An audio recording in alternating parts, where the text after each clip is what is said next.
servers. All of them are wiping in 2 weeks. Mhm. Uh, that is extremely awkward and just like a bad experience. Yeah. So we started we do an offset. Like we basically have we open our initial servers and then in a month and a half or whatever is halfway between someone says I'm really quiet. Somebody does say it might be my. I'm gonna up the stream Discord audio. All right. My output is now higher. I don't know. Maybe I could increase your volume hopefully as it's well. better. But okay, so to tackle that, we basically have whatever is the wipe cycle of a server.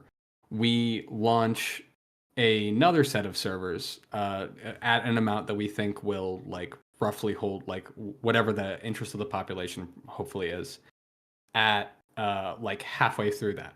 So that we constantly have two sets of servers that are offset by half the duration. So on a 3-month wipe cycle, there actually are servers opening once every month and a half.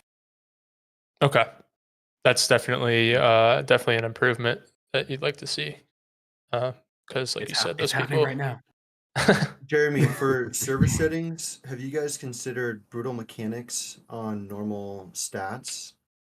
Yes, actually. Mm. One of the things that it was when we put out brutal mode, it was something that people kind of immediately asked for. So we made the server settings in such a way that you could decouple those. Like you can choose like on your server to do brutal mechanics, but without all the extra brutal stuff. We on official servers don't want to make so many different granular settings options because when you do a granular setting option, you also have to do that like it what's the word? It's not multiplicative, but what's the word when like it's like something like the number times itself. Like because every Exponential? time yes, it's exponential because every time you add a server, you have to add a duo version of that server. You have to add a normal like especially when it comes to C servers and South American servers, it is actually very hard to get good hardware in those areas, like good server hardware in an amount that you are able to provide a huge variety of servers.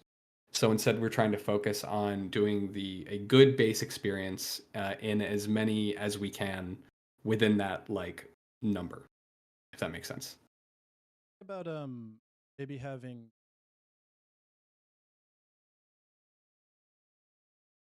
say there was Mm-hmm. Yeah. on the 1 month wipe cycle. Obviously, it's only good if it's like quote unquote bad experience. Mm. 1 month you have just like the hey normals with brutal mechanics.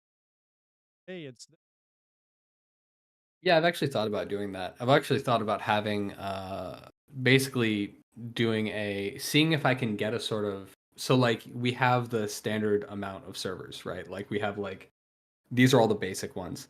And then I thought about trying to sort of calculate out how much space we have on like other types of servers and seeing if we want to do like a few specialty servers of like fun weird stuff that cater to very specific communities.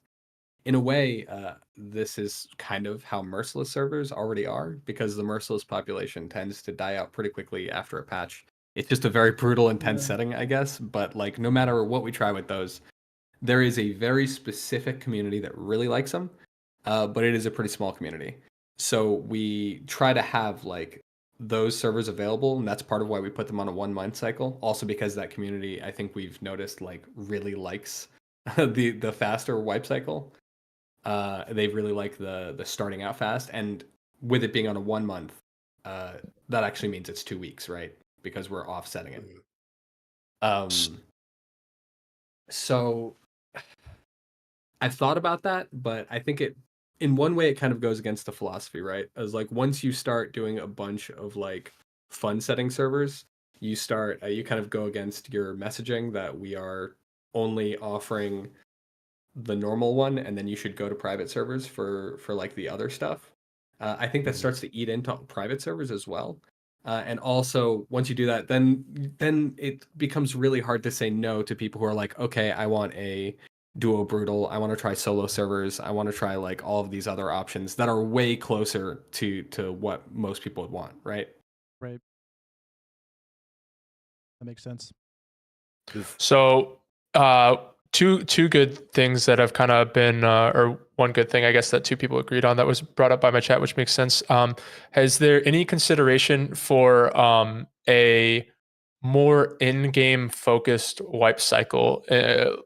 Because like Garlic here initially said, and then Bardo agreed, people tend to quit wipes when they feel like they're behind or they lose an engagement or whatever the case may be. Whereas if they felt like the obstacle was getting to end game and then they had content circulating around that end game, once you're at that level, is there any focus or any initiative to consider that? I don't think so. We're not really trying to make V Rising like. Oh, sorry, my headphones randomly turned off again. Technical issues. Gold star to Chipsa for the exponential answer they're too. back. You listened in class. Thank you. So, wait, they're back off again. This guy. Need a nice wired headset. Never runs out. Right? I went to wired earbuds a while ago and I haven't looked back. Sorry about that. You're good. You're good. Yeah, they do this a lot. They're very annoying. Anyway, I think we want V Rising to be kind of the game it is and not try to fight to make it a game that you have to play forever and that you feel like obligated to play forever. We want the end game part to be fun. Like we want you to get there and then have fun, interact with other players. We want raiding to be fun. We want it to be good. But it's not a situation where we kind of want to end like an end game grind thing because that's not really what the game is. Okay. Yeah, you want it's more focused on the progression. Yeah. Got it. I feel like some of the stuff revealed for 1.1 like might potentially help with server longevity, like especially it could sort of bring more PvP players into PvE servers and vice versa because you With have the dueling. like the whole like dueling and arenas. I mean arena servers do have like the most longevity of anything. That's true, so yeah. it'll be interesting to see if that will like be the same on officials or not. Because at the end of the day, wiping's like the best way to refresh player count more than anything. Yeah, Yeah, it's I kind of think our so. hope that. Yeah, sorry, go on. Sorry about that. I was just gonna say, I think you're spot on with that because kind of something like arenas, right? And this is something Timmy and I have talked about. Anything that you can use to kind of build that kind of community sense. Like I imagine on officials or PvE or any server, there's going to be players that are doing like entire base setups of arena servers, of arenas. They're going to be doing like obstacle courses, custom matches, and any type of involvement like that is going to go a long way towards server longevity, I think.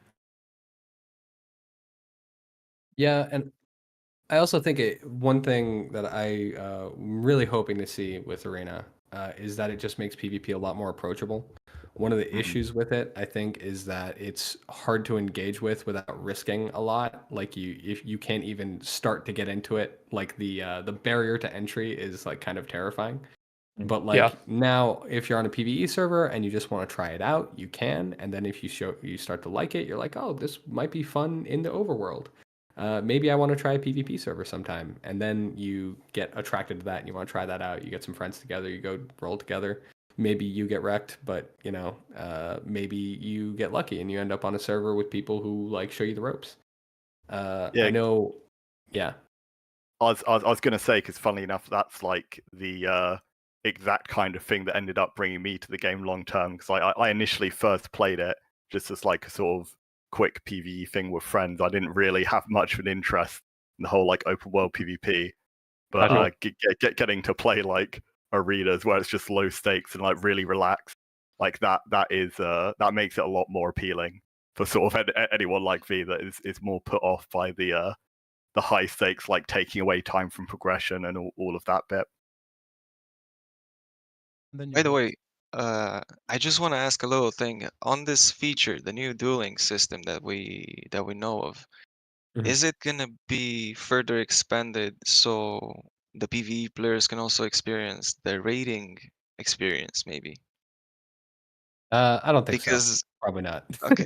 Yeah. I'm I was not gonna say sure like how we would make that they work. can do the dueling, but maybe the a simulated rating would also be like a cool idea. But I get it if it's It down to sounds dueling. Yeah. difficult. Yeah, that sounds Yeah, I think that rough. would be really cool, but I don't know how we do that, especially because I like got you. yeah. Gotta hook I mean, 'em that's what I up think we with- better be modded on a private server, right? Have like a raid server because they have that sort of thing in. I think they have the sort of thing in Rust, where you go on like Yeah, of servers course. and you can raid and all that sort of stuff. Mhm. I mean, we had a private server last patch where we did like internal raid testing. Yeah. So if that's probably what it would be. Gotta hook them in with arenas for or to ways of rating. Yeah, I mean, raiding in the current state right now. It's like it's very unintuitive, right? You think, oh, I'm just gonna bring 1 or 2 golems to this guy's base and crack his base, and it's like that's not how it works. You need like 20 golems to raid somebody, and you need bombs. You need to really know what you're doing in order to even start with raiding, right? Yeah. And he's got like 100 door frames and 10 staircases, and you're like, what is going on here? Yeah, and Yeah. there's a ton of honeycomb, and then there's a racetrack going around the top floors, and hopefully so dumb. that is what we do have that topic on here that we did want to touch on. So I think we can maybe transition into that a little bit too in rating, Jeremy. We hope that there would be something in the future of V Rising to allow for solo rating. And I don't remember who it was that suggested it. Forgive me, but one of you wanted to talk about the potential for different types of golems, maybe an AI controlled golem, things of that nature. And I would definitely, coming from these other games that have these sorts of mechanics in them, raiding mechanics like Rust and stuff like that, the ability to be able to solo raid is like huge, especially for somebody who genuinely just wants to play solo. That's what I plan on doing when 1.1 hits. I plan on going into a duo server and playing solo, and it's not really a reality for me to ever raid somebody that is anywhere close to my skill level that has a duo, because it's just never going to work, right? So is there any plans for that in the future? So I wouldn't say it's like a super common ask, but it's like a fairly common ask that people ask for. This kind of ties into our back. It ties back into our last conversation about different server types. People ask for solo PvP servers because a lot of people they want to PvP, they want to play solo. One reason we don't do that is because it just absolutely does not work at all with raiding. It doesn't make any sense with raiding in its current state. And yeah, I think it would be cool to make something like that available. I feel like we have internally messed with some of these ideas before, but had not found something that works perfectly in the amount of time that we had to mess with it. So I'm not going to say it's completely impossible that we do something for that, but right now we're really focused on fixes for raiding. Like we have like the front. There's like a bug with the front like entrances with like pillars that made it like unbreachable. That's fixed. We're making it right now. The fix is that golems can hit stairs to sort of like re-trigger the raid timer. So that's going to be a change that's going to be in. It is a little bit more complicated to make it breach, and I'm not sure if we can do that without destroying everything. But we'll look at other ways to improve on it. In the beta, we're probably going to be doing some raid testing to figure out if there's anything else we can do. But yeah, so we're trying to improve basically the main issues with raiding right now. But we aren't doing any like major raid features. I gotcha. So to talk about the stairs specifically, we had a couple ideas on it, and so I played a wipe of V-World a long time ago. I think I only ever played one wipe of V-World, but they allowed to where you could make one of your prison cells like electrified, essentially, to where like no matter if you got raided or not, nobody could touch the prison cell. That one was immune to anything.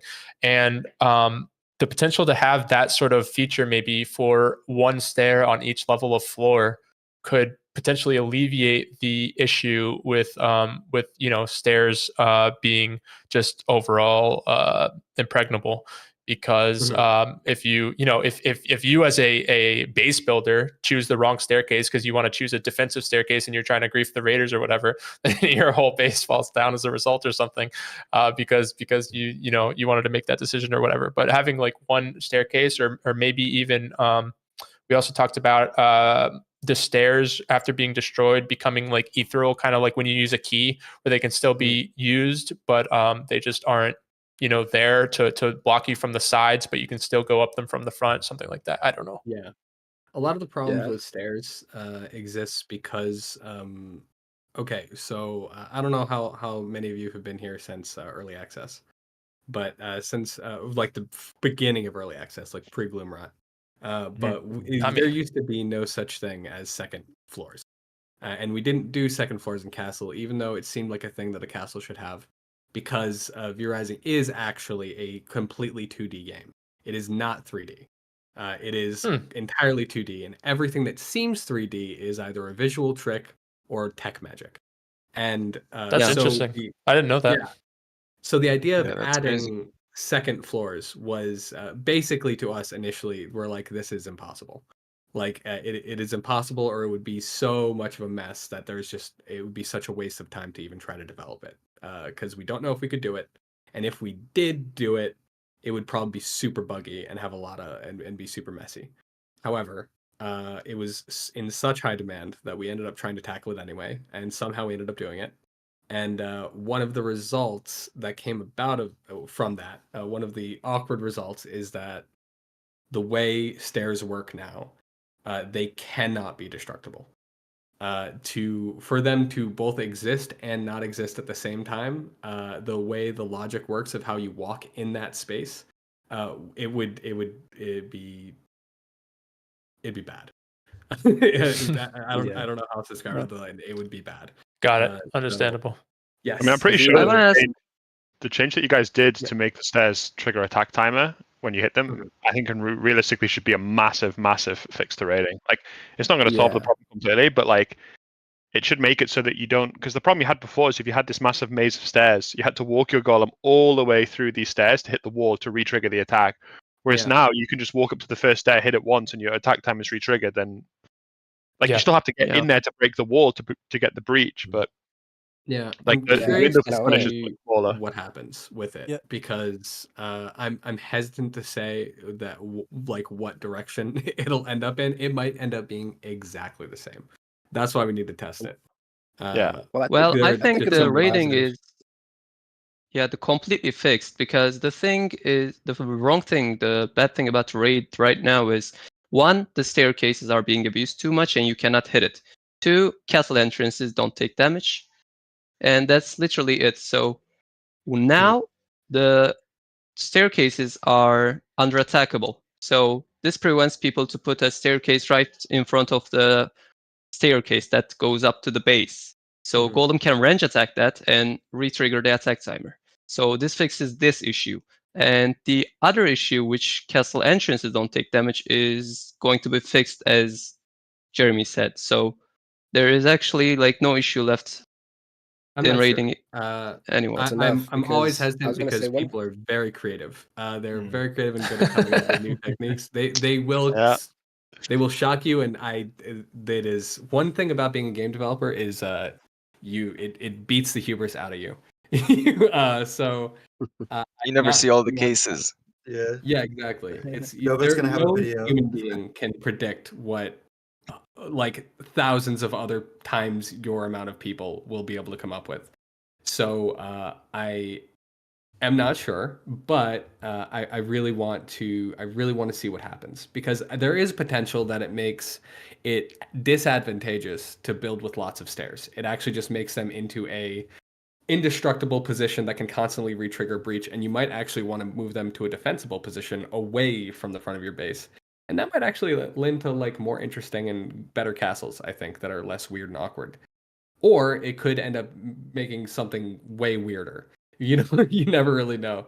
So gotta test it. Gotta watch for what happens. But I'm a little hopeful. It's also worth mentioning that on officials, at least, we're going to be like moving up golem health on squads to make them like a little more durable.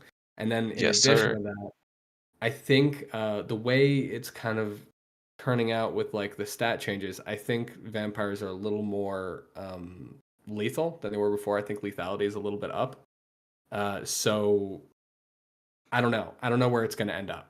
There's so many like moving parts. And I don't know if it's going to end up with an attacker advantage, a defensive advantage. I think if we had to choose whether there should be an attacker or defensive advantage, we'd want it to be a defensive advantage. Yeah, because it still would have to be. Yeah.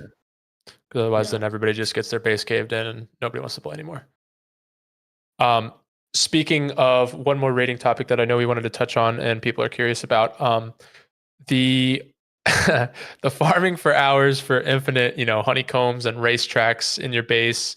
I know I briefly mentioned something to where you could maybe have like all the health of a raid like dependent in terms of structure health dependent on your initial breach, and then like I don't know, something to where it's open past that or something, so that it's not because you have right now, right? Like I said, you have the infinite farming for honeycombing and racetracks and whatever else to grief people from getting into your castles, and all the castles that none of them look visually appeasing per se. You go on like PvE servers and they have all these cool PvE castles, and it's like, oh, this castle's so cool, but if you build that in a PvP server, your castle is going to be done in like 5 minutes, And is there any consideration for that going into the future, or is it just kind of the way it is?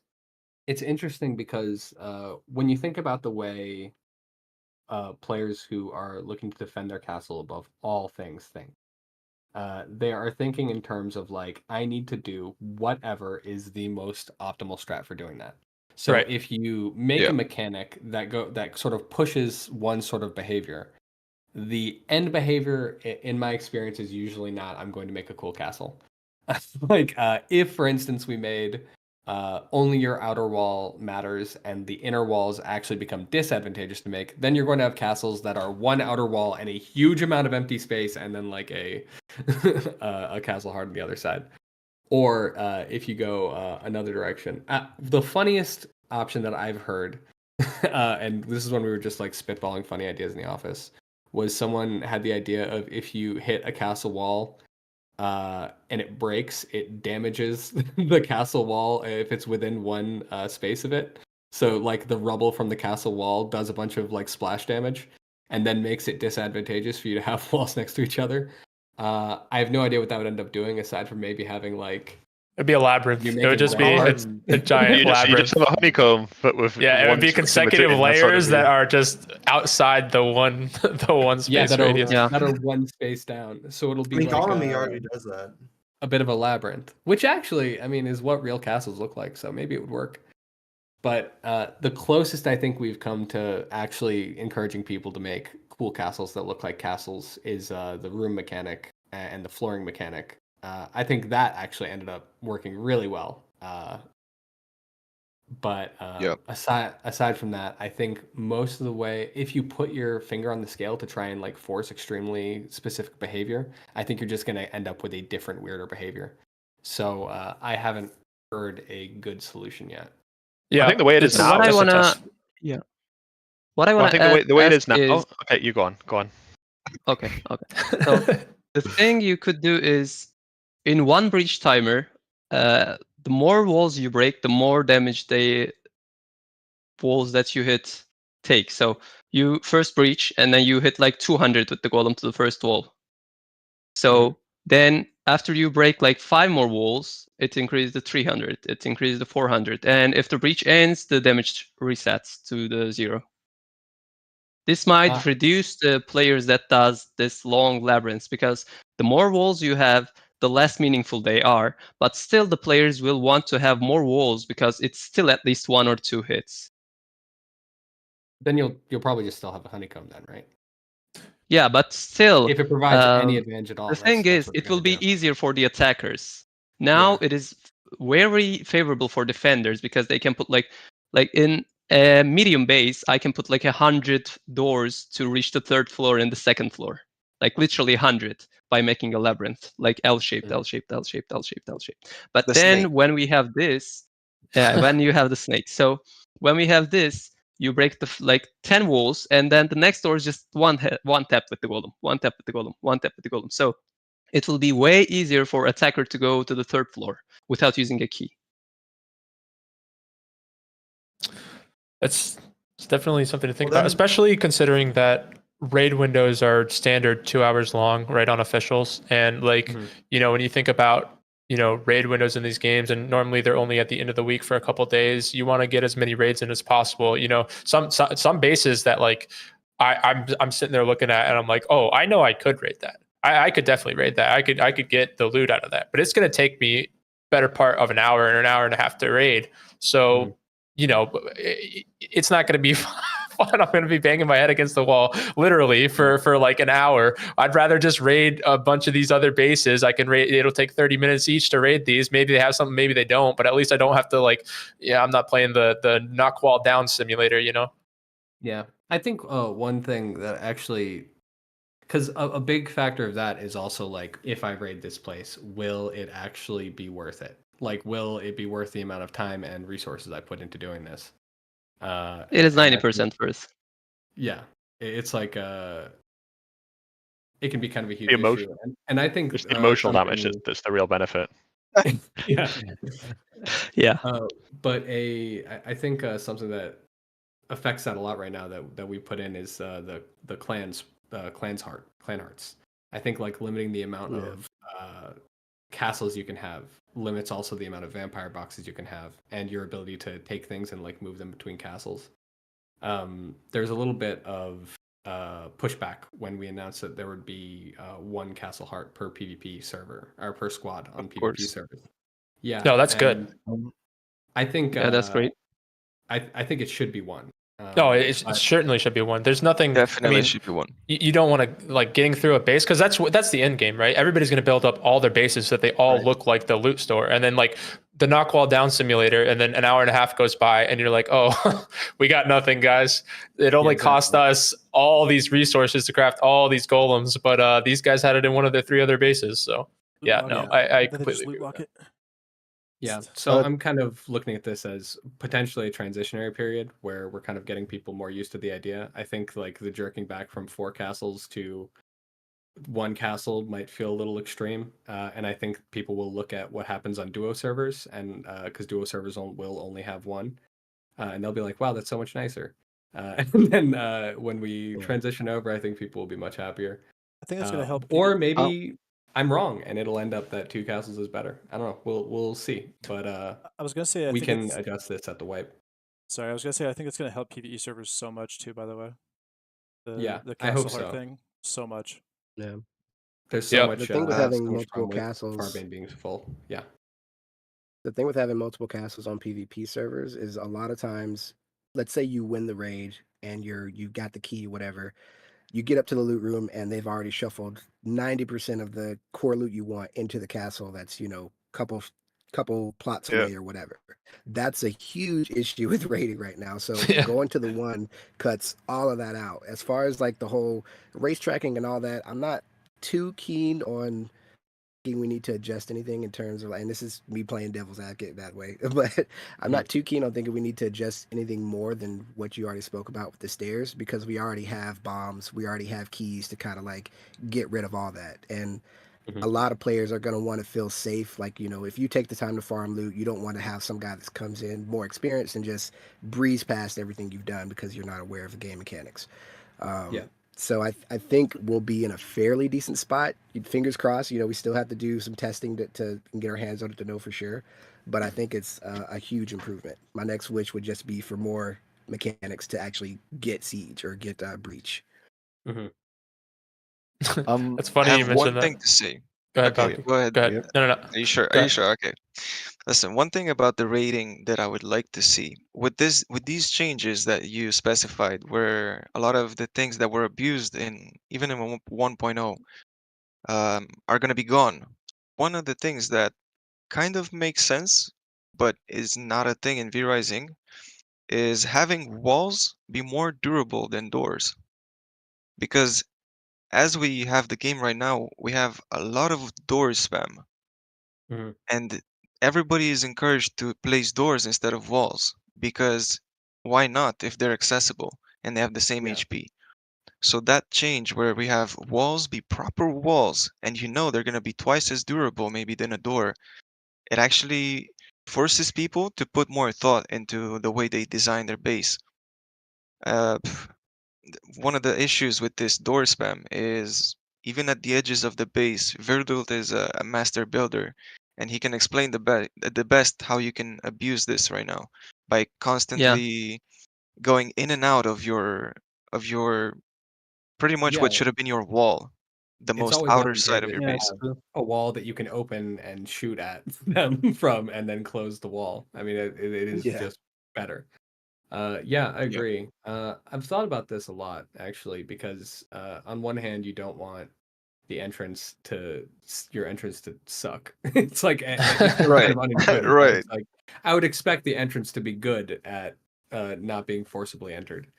But I mean, you're right. Like this is kind of where it ends up. I don't know. I think it's a good suggestion that would have had kind of that over time. You know, you can kind of see that there might have been downsides to how it plays out, but time has passed and we have seen how it played out. So I don't know. It could be a good suggestion. I'll see. Right. Yeah, but it's As it still is. exploitable, I think, because Mhm. now I just thought about it, and it's very easy to get past The to that. You mastermind. put walls. Yeah, you just put walls at the outer places, like 2 to 3, because like it's your breach point. It's where you should have the high health ones. Like just make the walls the outer, not the second one anyway. So you put one staircase at the left side that is going out, and you put one staircase that is at the right side that is going in, and on that right staircase, you leave a place empty, so you can drop down. So you can get out from that one staircase, defend your castle. You will have walls, and if you want to go in, you can just go in by the other staircase. And if the raiders try to jump in, they have no way out because it's just walls and the door is inside. And Golem cannot shift down anyway, so it will still be the same in my opinion. Like it won't change anything. Couldn't you also just have like a different kind of door, like that you're limited to only one of, like designated as like a front door, which is Yeah. more tanky than normal? That's and what then somebody's the rest talking of the about Like in doors- garage my door. chat right now. Oh, Yeah. door. yeah. That, yeah. Castle gate almost. Oh, Well, then plots with 2 entrances would just get totally griefed. Yeah, I was gonna say you'd need two. oh, The yeah. difference between a good plot You and need, bad like, plot would 6 be. Well, you Like could just place 10 of them in a castle. Like it's limited, like lock boxes or like prison cells. 10 doors, like 5 double doors, 5 single doors, something like that. Yeah, that might. Or like I one mean, per level of Castle Heart or something. and there are ones that apply to that mechanic does also apply to other things that aren't that, right? Like we have like the Dracula's throne, and like that is basically just an object. So as a non-programmer, non-game designer guy, I think it might be possible. I don't know. I think it'd be interesting to put that on like the big gates or something. Like make the big gates durable and limit the amount you can do. It's not like people were like tossing down 15 of those anyway. Right. Unless they are. I mean, to be honest, I Something think that could be limited anyway, like limited to the number of any castle would be like you have prison cells or whatever else. You could do it in the same fashion. I mean, I don't know. I think the way rating is right now is like, especially with the changes you said, is pretty good. I think the only change I'd ever consider is that, like, you know, when you place, like, you know, when you get raided, right? You lose your door and you're repairing your door, right? When you repair when you put your fresh door down, it starts at full HP. And yes, there's like I don't know how long it's like 8 seconds or something where they can hit the door and it'll destroy. It won't trigger breach, but it'll destroy. But the door will still stay at full HP. So if you ever lose the attack and they place the door and you can't hit that door within 8 seconds, all of a sudden it's full HP immediately, which means resealing becomes really easy. Whereas I'm pretty confident in a game like Rust, when you put down a fresh wall after it's been breached, it will start low HP and then it will like regen over time. Is that a mechanic you thought about adding to the game? I mean, that would be kind of consistent. I think that would kind of already happen, right? If you spawned a castle wall and it was at like, I don't know, 10% HP. If you have a castle heart that's full of blood, it would then start regenning. Yeah, slowly, but right? 'Cause that's but what it does already. what I'm saying is that So, if yeah. you get breached, right, and you have a low HP, let's say you have a low HP door that's the weak point, and then the attack stops. What you do is you just destroy the door, and then you replace the door, and it immediately goes to full HP. So you don't have to wait for you don't have to wait for the castle heart to repair your wall. So the point I'm making is that that's a really frustrating part of the game, because it's like you get the door down to 1 HP and you're trying to bring your last golem back up to breach, and they just destroy the door and replace it immediately and it's full HP. And I'm just thinking, if it started on low HP and then regened over, let's say 5 minutes or whatever, it means that if you then, because I think with defending a raid, what you want is to encourage the defenders to actually go out and force the raiders off their land. Yes. And ideally kill them, rather than just having this like idea of just constantly turtling inside their base, just repairing their walls and just like destroying the golems, right? Yeah, I think that's a system that would help that. To be clear, One thing I want to response add on was this. mostly that what you were suggesting, if we made it like the change to that would have to be like, if we wanted to implement that change, I think all it would have to be is that when you build an item, it starts at low HP. And it could be that way on PvE servers. It could be that way across the board, and I think it would work, right? Because it doesn't really matter to PvE server when and you it's build just it. a global timer. It can be 1 HP. It's the only thing that affects is a And it golem already hitting the wall, regens. right? And it has Yeah. no difference. Yeah. So yeah. That's an interesting What idea. I There wanna might be suggest huge in this issues with is- that that I don't know about, but Yeah, it's I an mean, like interesting idea. I could just show you, like not show you, but like in my vast raiding experience, let's say, so many of the raids that you fail, it's like you get the wall 1 HP or you get the door 1 HP, and then just before you get the golem to hit, they destroy the wall, and even if they don't replace it, right, or even Now if you they have to replace destroy it the next one. and you hit it, you have to go further and you have to destroy the Yeah. next one, right? Yeah. Mhm. And like that Yeah. that mechanic is really frustrating. I mean, Yeah, so the better getting thing would be timer just off- not removing the thing. No? What, sorry? So what I would suggest is don't make the walls put like 50% health, like low health when you put them, but just you cannot remove anything when it's low health.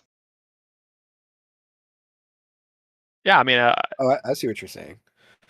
Yeah, I see. that what you're still saying. wouldn't He's fix the got us issue there. because no, because you could that doesn't really work that way, because then if one of the doors gets destroyed in the raid and then you're trying to reseal, you're still resealing on full HP, right? The point when you're resealing is that when you're resealing the base, your base should still be vulnerable whilst you're resealing. But the way the current raid is, the second you reseal that first door, they have to start from scratch. They have to break that full HP door, and then you can reseal every other door in. As long as you reseal the first door, you're completely safe pretty much until a golem comes in, hits your door from full HP again. Well, the thing is, even like, do you even let them reseal when you breach once? Like, if you breach once, it's just over because you can just leave one wall, 1 health, and it's just done. Well, yeah, but that's, So I mean, the first problem is the assuming, first that's assuming you're breach. winning the raid, right? Like, assuming you get pushed off at the point that the second that they put the first door down to get the reseal, they've basically defended the raid, right? Like, if you're talking about like having the golem ready when the breach time ends to re-get attack time, well, that's not the situation I'm talking about, right? Because you're already in control in that raid situation, so that wouldn't affect it regardless. It's just when there's so many edge cases where you're just about to break down a door, it gets destroyed, or you just miss out the attack timer, and the punishment for missing the attack timer by like a second is that you basically just never can complete the raid. Yeah. And I would suggest that like we should implement both of them, because when you're first, like before breach, the first breach, they could just remove and not place anything. So That's make true, yeah. both removing not possible when it's low health, and make when you put something it's low health. So this would Maybe like remove half both, HP or not something. removing it and Half HP, putting it. Yeah. Well, it could Half HP start sounds from the bottom. There should be a maximum penalty for placing during a raid anyway, right? And outside of raid timers, like it doesn't matter what the health of your walls are. It's not like the bear on your property is going to try to break down your walls or anything. So like placing it from 0 and just having it increase over whatever the global timer would be. I don't know if what that should be, 5-10 minutes, whatever, but having it increase from 0 to 100 just after being placed, whenever is should be fine. And then you just have to be careful not to build your base 10 minutes before raid window or whatever the case is, and it would never be an issue. It would be interesting. So I would mechanics would only sort of take effect during raid time. Yeah. Like while during raid times, would, if actually. you place a thing, it starts at low health and has to build up, and also you can't remove things like. I do a lot of lore stuff for the game, so I'm immediately like my lore brain is going like, yeah, that totally feels like logically consistent with like the lore of if you were to try and make lore for raid times, it would be totally consistent. Like these are the times that like The witching hour weekend, like Yeah. these are the The times jinx. where, like Exactly. yeah. Yeah.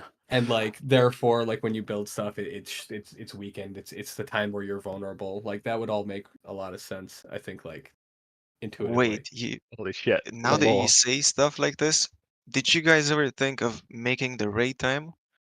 The whole raid time should be Blood Moon. something like yeah, like a blood moon, but different. You know, like a different type Yeah, of like a different sort of, it would be feeling, cool. atmosphere. A full moon or Getting purge something. vibes. Have like Yeah, have an like atmosphere beams of change, light yeah. coming down from like a full moon or something like that. That would be dope. I think Purge- there's a Honestly, lot of like, ideas, but you guys can definitely play with some.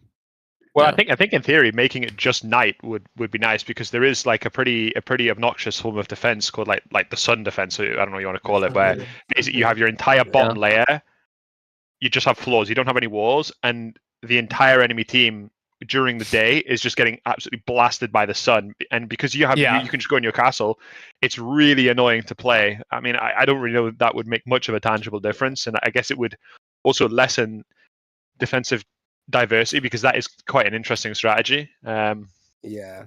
I was I mean, I gonna think say it there would be are very some cool. plots that just flat out won't work if you don't have that strategy. Like there's one on the right side of or east side of Farbane that like you basically build it from the second tier, and it's just got like it's all open on the lower tier, and you pretty much have to sun trap that in order to be viable.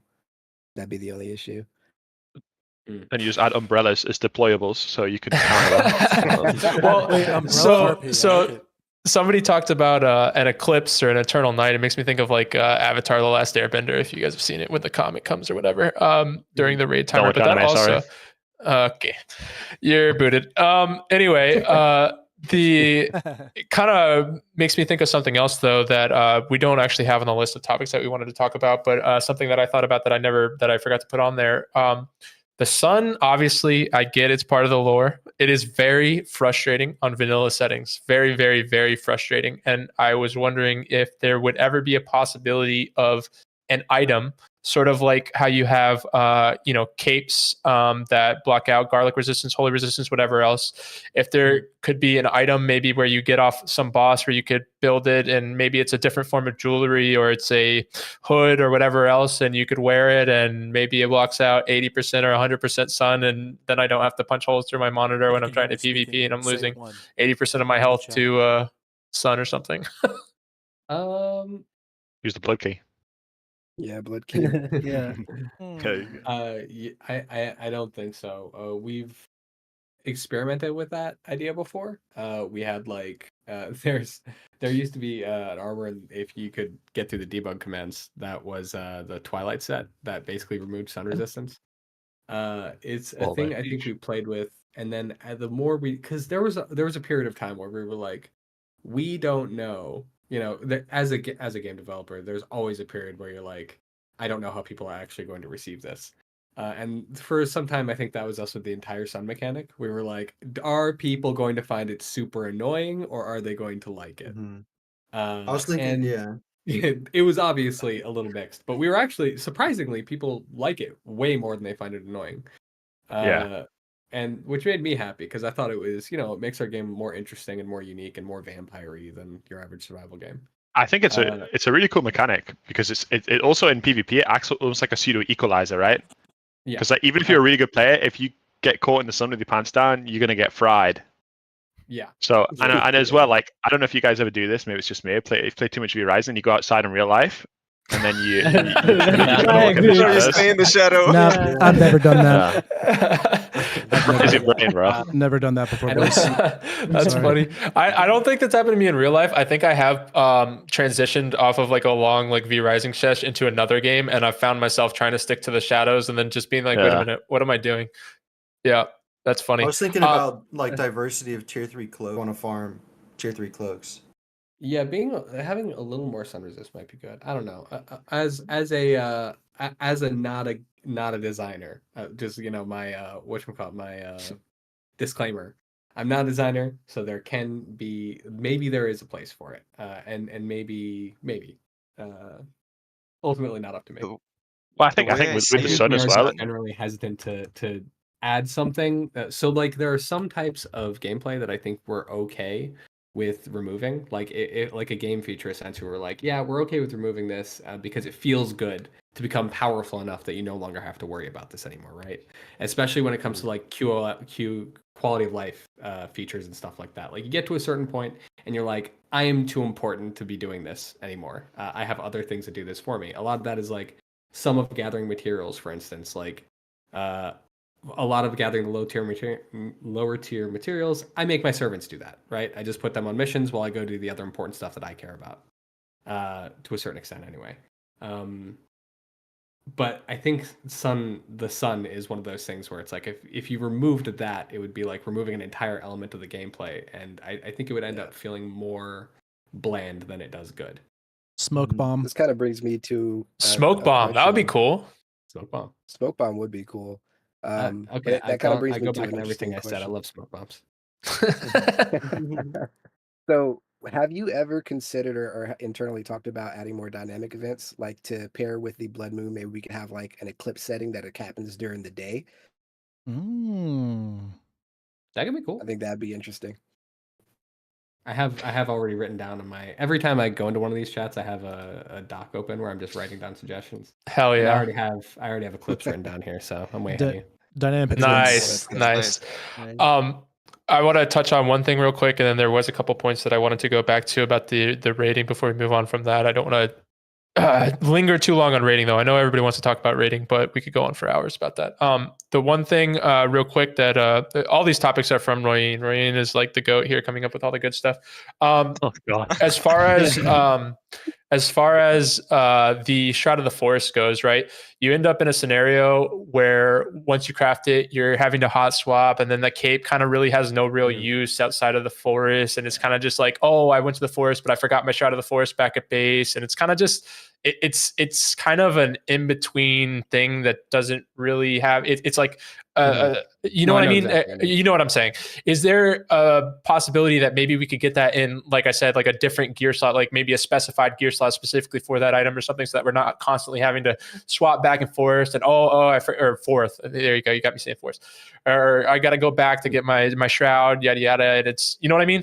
I think you see what I'm saying here. If I did just have an idea for that. What if it was a hat? A hat, yeah, that's what I'm. A hood, like fits that that item's description too. Like it's a shroud of the forest, right? And it allows you to see through the fog. Like having something that's something that's on your head or goggles or glasses or whatever the case, a mask. I think would maybe fit the item a little bit better as well. You guys have to be careful though. Once you do this change, you have to understand, up until now, hats were purely cosmetical. I think for a reason, and they definitely decided this early on that we're gonna have them for cosmetic reasons. Yes. And if we do this change, then it's kind of like it opens up a lot more possibilities for new hats to have different stats. So SLS will have to actually think for this specific change. If we do this, then we're actually committing to something bigger than this. This change alone. Oh no, you're totally right. I was going to say, I think it could be like a permanent consumable. I think it makes sense like thematically as well, some kind of like potion to when you suck Ben's blood. You just inject antibodies that remove the shroud. By the way, that is my most hated boss ever, Ben, because without fail, he runs you through all the fucking lurkers, and then the behemoth comes out of nowhere and starts slapping the crap out of you. Then it's sunlight, and then you have to wait a whole cycle to go back and try to kill him. I hate that boss. Just talking smack. Yeah, Cyril is the worst boss. Dude, Silly little guy, and you're a hater. He weapon skill cancels, dude. He's actually a PvPer. He's retired. He weapon skill cancels. It actually is a lot easier if you have a duo, but when you try to do him solo, and you're like, I always like skip the upgraded versions of armors throughout the way, so I'd never like. Anyway, it gets brutal in there with the lurkers. Have you ever played ETS when they made Ben level 255? No. I wouldn't play it. I would be like, as far as, and this random guy just runs out and slaps me and one shots me. I was like, oh, it's really fun. That's so funny.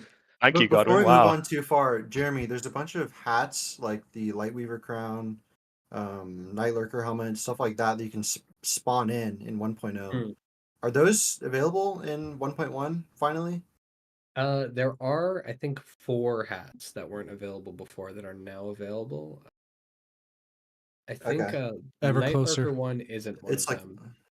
That's okay. So that makes me But like sad. the Witch Hunter hat, and there were like 3 other hats that weren't available before, and then I looked into it, and I was like, "Why aren't these available?" And people were like, "I don't remember." yeah, like the So, light weaver and I was crown like, is "Is there very any popular. reason we can't?" And they were like, "No." So we added them. Nice. So, Okay. the hat back is Something really- else before we move on from this topic that a lot of people are talking about is the ability to maybe upgrade your active cape as a form of the Shroud of the Forest, like by weaving in new materials that could potentially be a fix or a change or whatever. Yeah. You want Good this? pod, mate. Going back So I wanted real to quick. actually Go ahead, Grim. actually Go wanted ahead. to say one thing on that. So I'm probably the odd man out in that I weirdly like the cape. But one thing that I find insanely annoying is that I think you should no longer view the fog if you're in your own base or someone else's base. Like by the time you pass that front wall, the fog should not be a thing. I think that's what causes a lot of frustration with that cape. Mm-hmm. Mm. Walnut territory. Yeah, Yeah. I was gonna say that's actually that's actually also written down on my thing.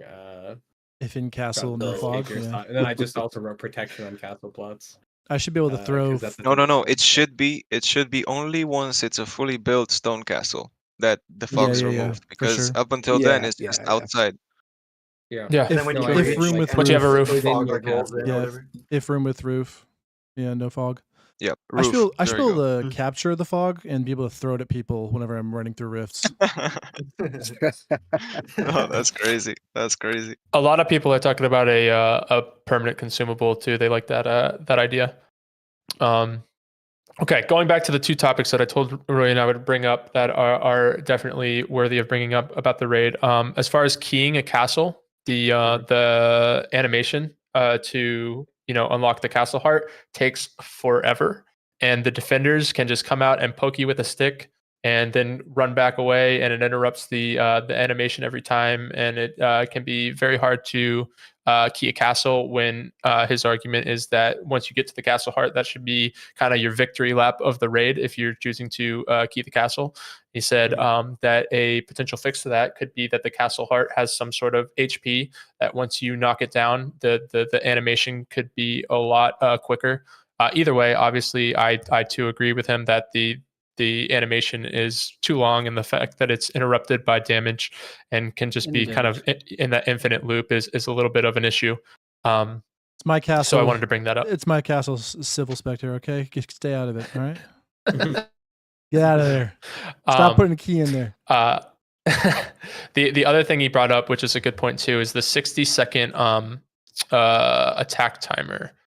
Is there Yes. any thought about that going towards into the future, or as far as changing that or that being different or anything like that?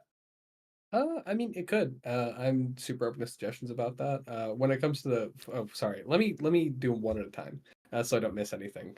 Yeah, go ahead. Go ahead. Castle Heart King animation being too long. I think that's totally worth looking at. Because I think when we initially did that, the idea was we were mainly thinking about on like Merciless servers how punishing it is for someone to get that off and just completely obliterate your castle. Yeah. So I think like the thing is like gameplay since then has kind of moved away from Merciless. The dominant form of gameplay is definitely just like regular PvP. So it could be worth, I think, looking at the time on that. I think it might, especially at this point, trying to implement something about like where the castle heart gets lower health and therefore it like changes the way you interact with it. That might be a little bit difficult to get in at this point. But the time might be something we can adjust. Yeah. A good fix, a very quick fix could be where you don't get interrupted by normal basic attacks. You can get interrupted by a merciless stun, you can get interrupted by It an has to ink be cap, quick. freeze, whatever, but no longer get interrupted by just a spear poke, for example, because that's the annoying part. It could also be, I don't know if this is something we could implement, or I don't know if like, I know the mechanic exists for there to be a damage threshold before something happens. because of like knocking people off of horses. Like there is a damage threshold that you need to meet for that to happen. So it could also be something like that. Because I think you should be able to stop someone with a regular attack of some kind. I think tying it to CC is like a little bit too much of a setup. But yeah, just having to do a certain amount of damage, I think, would be good. And then we'd have to find out what that is. I'm not sure. I mean, I would say, I think what you said about the Merciless service is right. I don't think there's a problem with the Castle Heart taking ages, because you can keep the castle under attack indefinitely. If you just hit the Castle Heart, it puts the castle under attack fresh. And the idea is that like this is like the last stand of your castle, right? You know, you're down to you got your pants down, you know, and the enemy's, well, okay, I don't want to follow that analogy, but you know, This guy. you know, your castle's vulnerable. Wise choice. It's the last line of defense, and I feel like any like having to, I don't know what it is, like 6 seconds or whatever to open it and then key it, I think is pretty reasonable, because like I said, the attackers can always just hit the Castle Heart and it's under attack anyway. So I feel like it gives like some situation of being able to like fend off the raid at the last second, whereas if it was just you just hit the Castle Heart, it went 1 HP and you just tapped it and put the key in, there's basically nothing you can do about that, right? So I think it's fine the way it is. And you can also, if you guys didn't know, you can also go rat form and hide, and then you can open it in rat form as well. It'll free tip right there. That should be the standard way of doing it, obviously. Yeah, no, absolutely. That's the first thing you do. I haven't keyed any castles recently, so I didn't actually know that. Another thing to consider is that, and I wanted to bring this up earlier. So also, again, to avoid getting on a tangent and not skip over everything, in relation to the 60-second attack timer, I'd be curious to hear what number you guys think would be a good attack timer. So I'll give you the issues that make the 60-second attack timer that make that an issue. The amount of time it takes for a team. Now, of course, everything is alleviated a little bit, but the bigger team that you have. But when you talk about banshee traps and rat traps and all sorts of other stuff that people have in their base, that's going to extend the time you take, like essentially going through their base. And a lot of times, especially with the banshees, you're going to have to retreat fully out of their base 9 times out of 10 in order to deal with them. And then normally you'll have to de-aggro some of them. If they have a full banshee room, you're gonna have to de-aggro some of them, deal with some of them, and then go back, get some more, yada, back and forth. Mm-hmm. And that can basically kill an entire 60-second raid timer on its own, just the banshees. So I don't know. I play a lot of solo, like I said, and I don't do a whole lot of raiding. I would like there to be, more solo raiding. So I'm not really, the other guys in this call could probably give you a better answer on that. But those are the issues that make it worse. Yeah. I think the smartest way. Okay, go ahead. Sorry. I would be hesitant to change it right now because I think there are some things that we are very confident will be different. Like I'm sure changing Golem health is a good idea on squads at least. But when it comes to other stuff, I think with the changes to with like the fixes we're doing to raiding, I'm not sure what exactly the meta is going to look like. Things could be very different, and I would be hesitant to make changes like this that could, if there is a problem, massively exacerbate the problem. One thing I was going to bring up a little bit earlier is if for some reason I was able to make a lot of the changes that we discussed today, I think if we implemented all of them or even half of them, suddenly it too would many be variables. Massively offensively. Yeah. It'd be massively offensively weighted. Weighted, and there would be a lot of variables. The attack timer thing is something I'm really interested in, but I'm not sure it would be a good idea to change it right now. I think that would be a good thing to look at and then change on the next wipe. Well, I would like to say, so on V World and a lot of servers, it's 90-second attack time. But like you said, like if the fact Golem can hit stairs, I would keep it at 60 seconds. But but like you said, because you always want the raid to be defender's advantage, right? Because the punishment for failing a raid is not that bad because Golems are pretty cheap.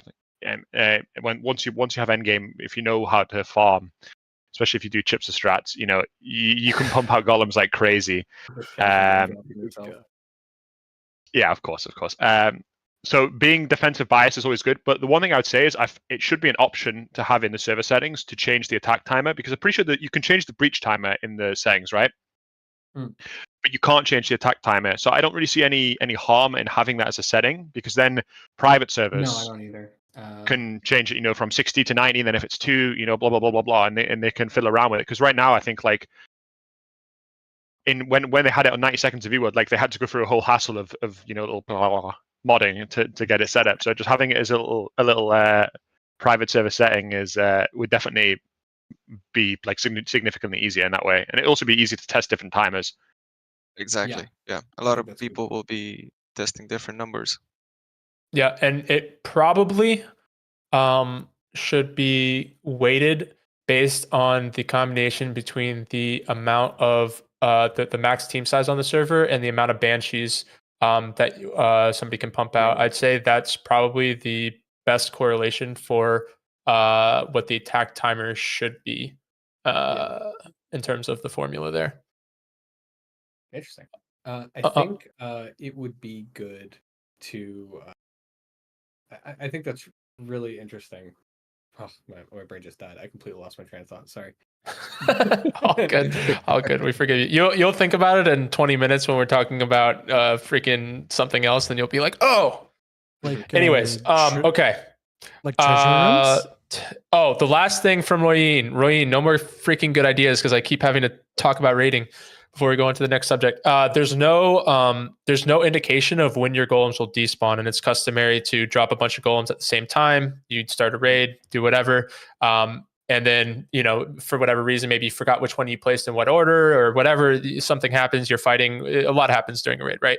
Not knowing when your golems are actually going to despawn is kind of problematic. And I don't necessarily think, by the way, that this should be only seen by the people who place them. I think that could be something that is globally seen by everybody. I don't see a real issue with that. Yeah, that'd be cool to have a despawn timer.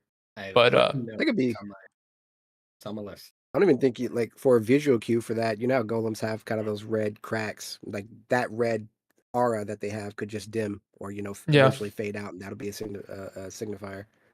Yep, that'll be a cool idea to implement. Yeah. Great idea. All right, on to the next topic, guys. No more raiding for now until Jeremy thinks of what he was just thinking of. Merciless mode validity I have on here. In games like, of course, Rust and all this stuff. Basically, essentially, a lot of these raid style games, everything is full loot, full loot. But the key difference is, of course, the fact that in V Rising, it's PvE based progression. So you have to have a certain level to be able to fight certain bosses. Otherwise, they get increased damage towards you and increased damage resistance. It was something that I thought of, and I'm sure I'm not the first one to think of it, is that potentially you could have so you lose all your stuff, you die in a fight, whatever, you're level 50, right? You had no problem killing all these bosses. Now you have a big problem killing all these bosses, and you didn't have any extra gear because you were progressing, normally without, farming extra stuff, whatever, what have you. So now you're going to have to start over. Maybe instead you have a PvE bookmarked gear score, and it may not even be 100% of whatever your max gear score was at whatever given point. It could be 80% or whatever. But maybe now I respawn. I have that PvE gear score bookmarked at level 50. So while I may not have the weapons or gear to give me stats towards damage or HP or whatever else going back to fight certain bosses or to go to certain areas to gather certain resources, I'm not going to get the increased damage coming from the bosses or the increased damage resistance going towards them because my level is now inherently lower. It's just that I don't have the stats accompanying the gear that I would have had at that gear score to help me fight the mobs or the bosses or whatever in that area. So now it's not as merciless, for lack of a better word. So any thought towards that from anybody? So I actually see what you're saying. That's actually a really good idea. I think it would actually help in some other ways. The idea that I think I've had and a bunch of other people have had on this that I think would be a really cool change would be, so Merciless specifically is just, it's so hard to play right now, especially because the further we go in, the more of a commitment it is, right? So, and then dying a single time and losing like artifact weapons is just the worst thing you could possibly imagine. That's insane. So my thought on that was make it so bosses, chests, and carriages. So essentially, whenever you join a new server, like it's like a fresh wipe, incursion events have a delay before they start. So it's like a few, whatever it is, like 16 hours or whatever it is. So instead, make it so there's a delay, and after that certain amount of time, bosses, chests, and carriages start dropping gear for the tier that they're associated with. So I'm not sure if you can hear me now, but so so essentially make it so that if you kill whatever you're in, you kill Quincy again, he can drop like a Merc Iron weapon or something. If you kill Beatrice or whatever, she can drop Hollow Fang pieces, etc. So what happens is now it's like, oh man, I just got wiped, but I can just go in and like I have this old gear set sitting around. I can go out and kill someone in tier 2, and then someone in tier 3, and kind of like leverage yourself all the way back up quickly. So you can actually, I don't know if that makes sense. So, but again, you'd want to have it delayed so that at the beginning of the server, people don't just go like cheese some boss and get like 50 levels higher gear or whatever. If that makes sense. I don't know if that makes sense. Right. No, I agree with that. I think that would be, I mean, obviously I'm not on a part of Stunlock, but I think that would be an excellent idea. And, it would also correlate a little bit with these other, survival games that have this sort of thing, right? Where you're in Rust. I haven't played Rust in ages, but you go and you kill something that's, some sort of event or in some area, and it could drop you an AK or whatever. Whereas that's another, I guess, difference in V Rising is you can't actually get the gear piece drops. You get the materials to craft it. And if you haven't gotten to that point yet, or you don't have enough of the materials, then you can't actually craft the gear piece. Yeah. I think it also helped like incentivize people who are joining late to not be, it's not that big of a deal because they're like, yeah, okay, I joined like a few days late or like a week late or whatever, but I can just go do like a quick Brighthaven run, get some gear, and like try to jump in and start doing stuff, if that makes sense. But sorry, I was just laughing. Somebody said I can't take this conversation seriously with all the dirty laundry hanging by the third guy. I think my chat is starting to invade. Yes. sounds like a chip strat there. Yeah. No, but I agree with that. And I would like to, I think that, Jeremy, that this would potentially, we were talking earlier on about how some people, the longevity of a wipe cycle and how long players will stay interested. And some people suggested, well, we'd like to see more in-game content, and maybe that would keep people longer. And of course, like you said, the Stunlock and V Rising is kind of more interested in having it be progression based, and that is the wipe.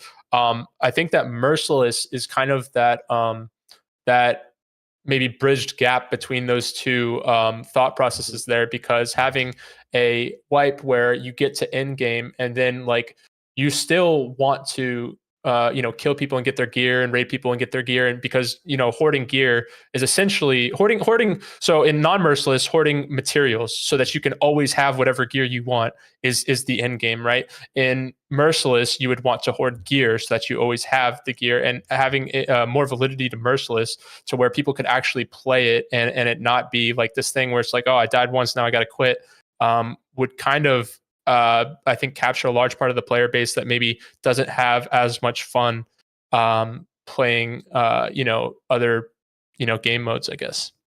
Yeah, it's an interesting design issue, I think, because the way I see it, and this is very much Jeremy and not necessarily Stunlock Studios, but the way I see it, it's like if you want to make it more friendly, then you're making it less merciless. And then does it then become less appealing to the people who really, really enjoy it? But on the other hand, like when it first came out, like V Rising was a very different game. Like there was a lot less intense progression. We didn't have legendaries. It was less painful to lose all your stuff, especially at the end. So things have shifted over time. So that might not be the case anymore. It's difficult to say. It might be worth Merciless it to make. Is brutal right now. Yeah, it might be worth it to make like a less merciless version of Merciless. Just like how when we first did raiding, it was like all the officials were daily raid. Yeah. And over For 4 time hours. we were like, yeah. And then I was like, we need to yank this back significantly because people are just quitting. Everyone just gets offline raided. So then we switch it to basically, it's like just weekends now. Like there's almost no daily raids. In fact, I posted that one of the servers were a daily raid, and I saw people saying like, does anybody like daily raid? That sucks so bad. Like no, people don't want any daily raid servers. So yeah, I don't know. Things have changed over time, so it might be worth looking at. Yeah, I think maybe the main thing there, or at least from my perspective, is that playing this game for a long time, and when I do play it, I kind of know life it. I'm kind of the everyday player.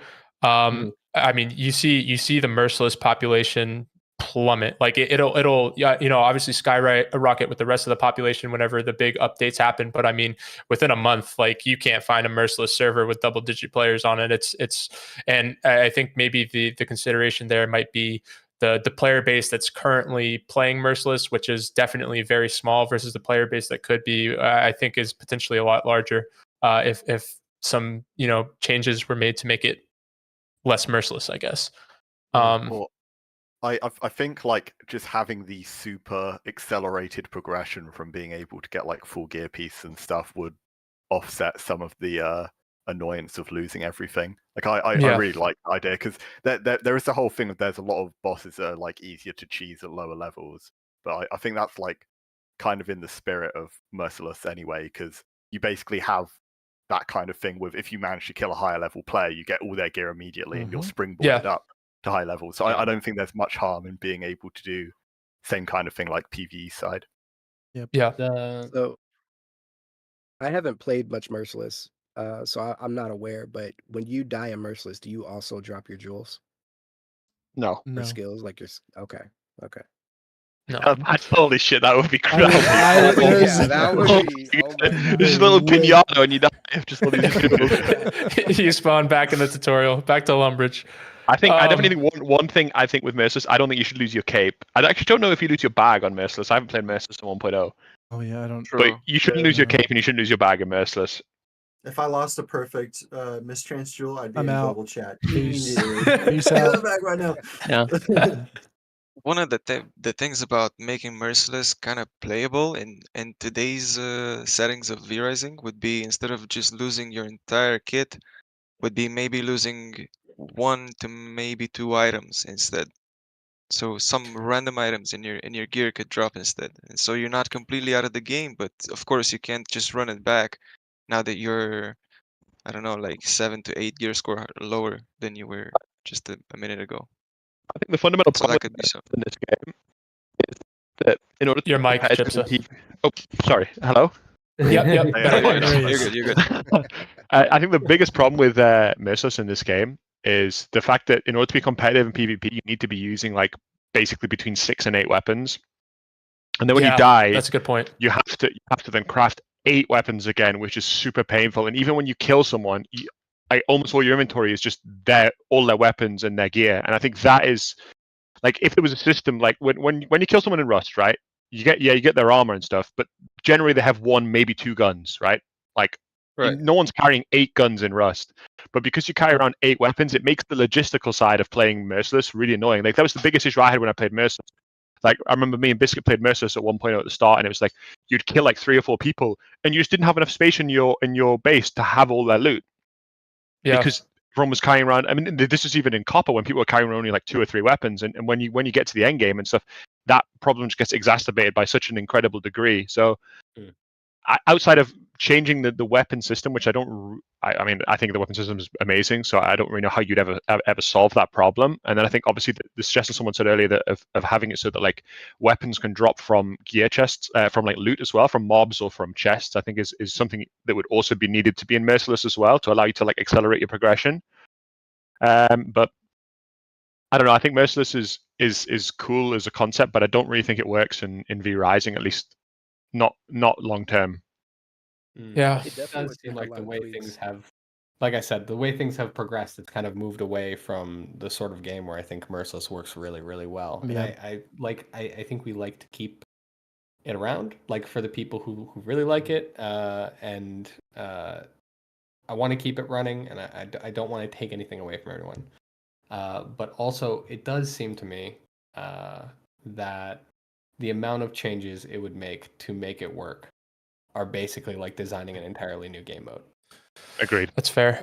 I think that the main thing is maybe the accelerated PvE, like several of us were talking about. I think that the core. See, I would play Merciless. I would play Merciless if there was a way to like not have to farm endless hours of PvE after death. Like if you like, I died at PvE sometimes. I'm terrible. I'm notoriously terrible at PvE, and I just like some level 10 I want to say a lot of words, but some level 10 guy comes up, he's looking for a base, and then he's like, oh, look at this level 70 guy that just fell over next to this boss. I'm gonna, I'm in Gloomrot doing my thing, and he's trying to find the last base spot, which is in Gloomrot, and now it's like, oh, okay, well, now I'm starting over, and now this guy's got a boost. It's like having accelerated PvE, I think, because the core the want to play Merciless is the focus on PvP, right? That's like the want to play Merciless, in my opinion. That's where the player base is going to come from, and I think that you wouldn't sacrifice much from accelerating PvE. Now, whether that's something that Stunlock can actually do and implement, and whether it's a whole different game or not, that's a whole nother issue. But I think that would probably be the big thing. So, but one thing though, I spend a lot of time reading feedback, and one impression that I've really gotten from people, because like when you read a lot of feedback, you start to kind of find like there are certain types of players like that like very specific things and approach the game in a very specific way. And there's a lot of overlap between what these players like. For instance, I think especially in our game, because our PvP and our PvE and everything like overlaps so much that, for instance, like if I were to say like this person's a role player, like that person can also fit in the same boxes like many PvPers, many super hardcore PvEers. Like and a lot of hardcore PvPers fit into the exact same box as a lot of PvE players. However, one thing that I've noticed, I think that is very specific to super hardcore people who love Merciless, is they love the feeling of risk of like losing something or gaining something, or like that intense like thrill of like really feeling like you're going to lose something if you die. And I think if you accelerate the PvE too much, you kind of you lose a lot of that. Yeah, I think there would definitely be a balance to be had there, but I do agree with you in that it should be full loot. I do disagree with Bogdy in that you have some gear pieces that would be safe. I think that shut up, just I think that Merciless in nature is it should be full loot. Aside from obviously like super specific things like jewels and capes or whatever else bags. Adjacent to loot from carriages, have you guys considered putting carriages on the map? Yes. Is that going to be in 1.1? Okay. Great. I haven't like gone in super deep with any designers and gone like, hey, why do we choose to put them on the map or not on the map? So I don't feel super comfortable speaking on their behalf on that. But there are a lot of pros and cons. For instance, the way Mortium ended up, basically, or how it kind of is now, right? With like, you end up in situations where there's a lot of really intense gatekeeping. And like once you hit that point, like it becomes very much like whoever is the strongest person now controls Mortium, and everybody else is locked off, and they have to like eat the scraps from like like a few shards. Yeah. That's true. That's very true. And originally those zones weren't even there. We added those in response to witnessing this behavior. So thinking about like if carriages showed on the map, and then especially if because like my initial reaction to the we should add loot drops in other places so that it sort of speeds up progression, is then you're going to end up in a situation where everything is being gatekept by those people. They're now going to be roaming the map and just murdering everyone everywhere, especially if on the carriage routes, especially if they show on the map. And also one huge issue that used to be the case is it used to be possible to get the artifact weapons or shattered artifact weapons from like any boss like level 70 and up. And when we initially did that in testing, the problem we had was everyone was camping those bosses, and it was impossible for anyone to do progression. Like it was basically gatekeeping, but like super. Some people do it because they just for the love of the game, they just love making other grieving people. Yeah. But if you incentivize it, like then everybody's going to do it, and it's completely justified. So there was a lot of danger to adding that. That does kind of unless somebody else has something specifically on this topic before I continue here. I just like one last thing with Mortium. Okay, you and Graham. I'll go first. Yeah, you go first. You go first. So one of the things I like about Mortium is that the idea is that you can do these events. They're like high risk, and you get like rewarded by like a lot of the materials you get. You can take them back to your base, put them in a Stygian circle, and get like iron and quartz and copper and sulfur, all that sort of stuff. And this is I haven't really thought this through too much, but have you ever thought about, you know, when a boss spawns from Mortium, have you ever thought about when you kill that boss, it actually unlocks the boss that it was in Mortium? So like, if I go to Mortium and I get, I don't know, Keely, and I haven't killed Keely, for instance, it would then give me Keely as like an almost a way to change the progression from having to do every single boss one by one. You can then just go to Mortium and then farm that way. And yes, the boss is harder in theory because it's level 60 rather than level 20 or whatever. But you can get boss progression from that. Also, that would make up for a lot of the skipped bosses by the time you make it to that point. Because I mean, I never complete every boss, like ever. That would Well, be that's good. gonna change. That's gonna. I have a feeling that's gonna change. Well, it was somewhat revealed. It was revealed. I mean, Is there, if we do that though, is there a potential case for abuse? Because a big problem we had like all throughout Gloomrot were people coming onto servers to team, getting fed in-game gear, fed in-game stuff, and then kind of like snowballing for like same day type of content for raiding. So is there a case where people would come into servers, do that strat where they just camp out rifts, get all their bosses, get all their gear, whatever, and then they're ready to fight?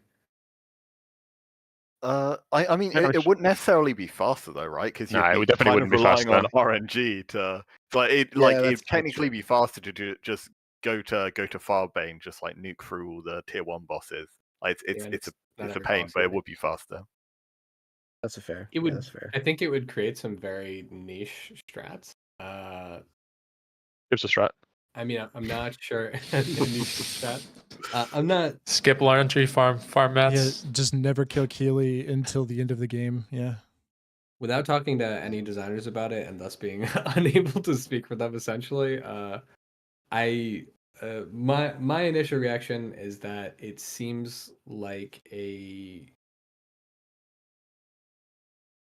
inefficient thing to add, kind of like I'm not sure what problems it would cause, and it would solve only maybe a very niche issue.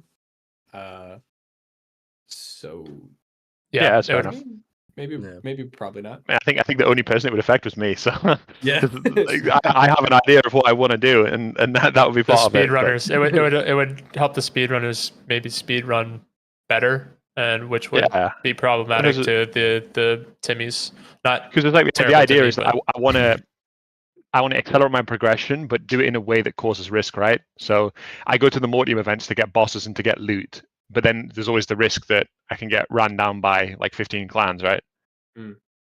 I think also like I feel like I would be hesitant to add more reasons for people to monopolize Mortium. Yeah, that's fair enough as well. Okay. Next topic. I wanted to bring up, we mentioned it kind of very briefly earlier. It was actually a lot higher on my list here. I just skipped it. So, Jeremy, the social menu. The social menu is really only used in a predatory way currently. I know exactly what you're talking about. Okay. Yeah.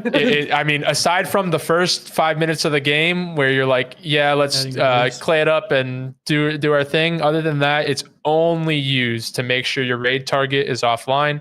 And I kind of have like a little thing that connects to this here. And I don't know if this necessarily needs to be changed or not, but I personally don't like the names of castle hearts being on the map. I don't mind them being like when you walk up to a castle, you see who lives there, but on the map, it makes it very, very easy to target people in correlation with the social menu.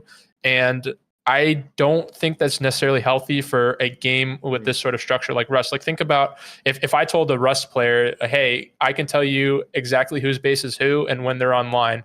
Are you in? They'd be like, that's got to be cheating, right? You know what I mean? And that's kind of like how a lot of us feel with V Rising. Is there any thought going into that in the future?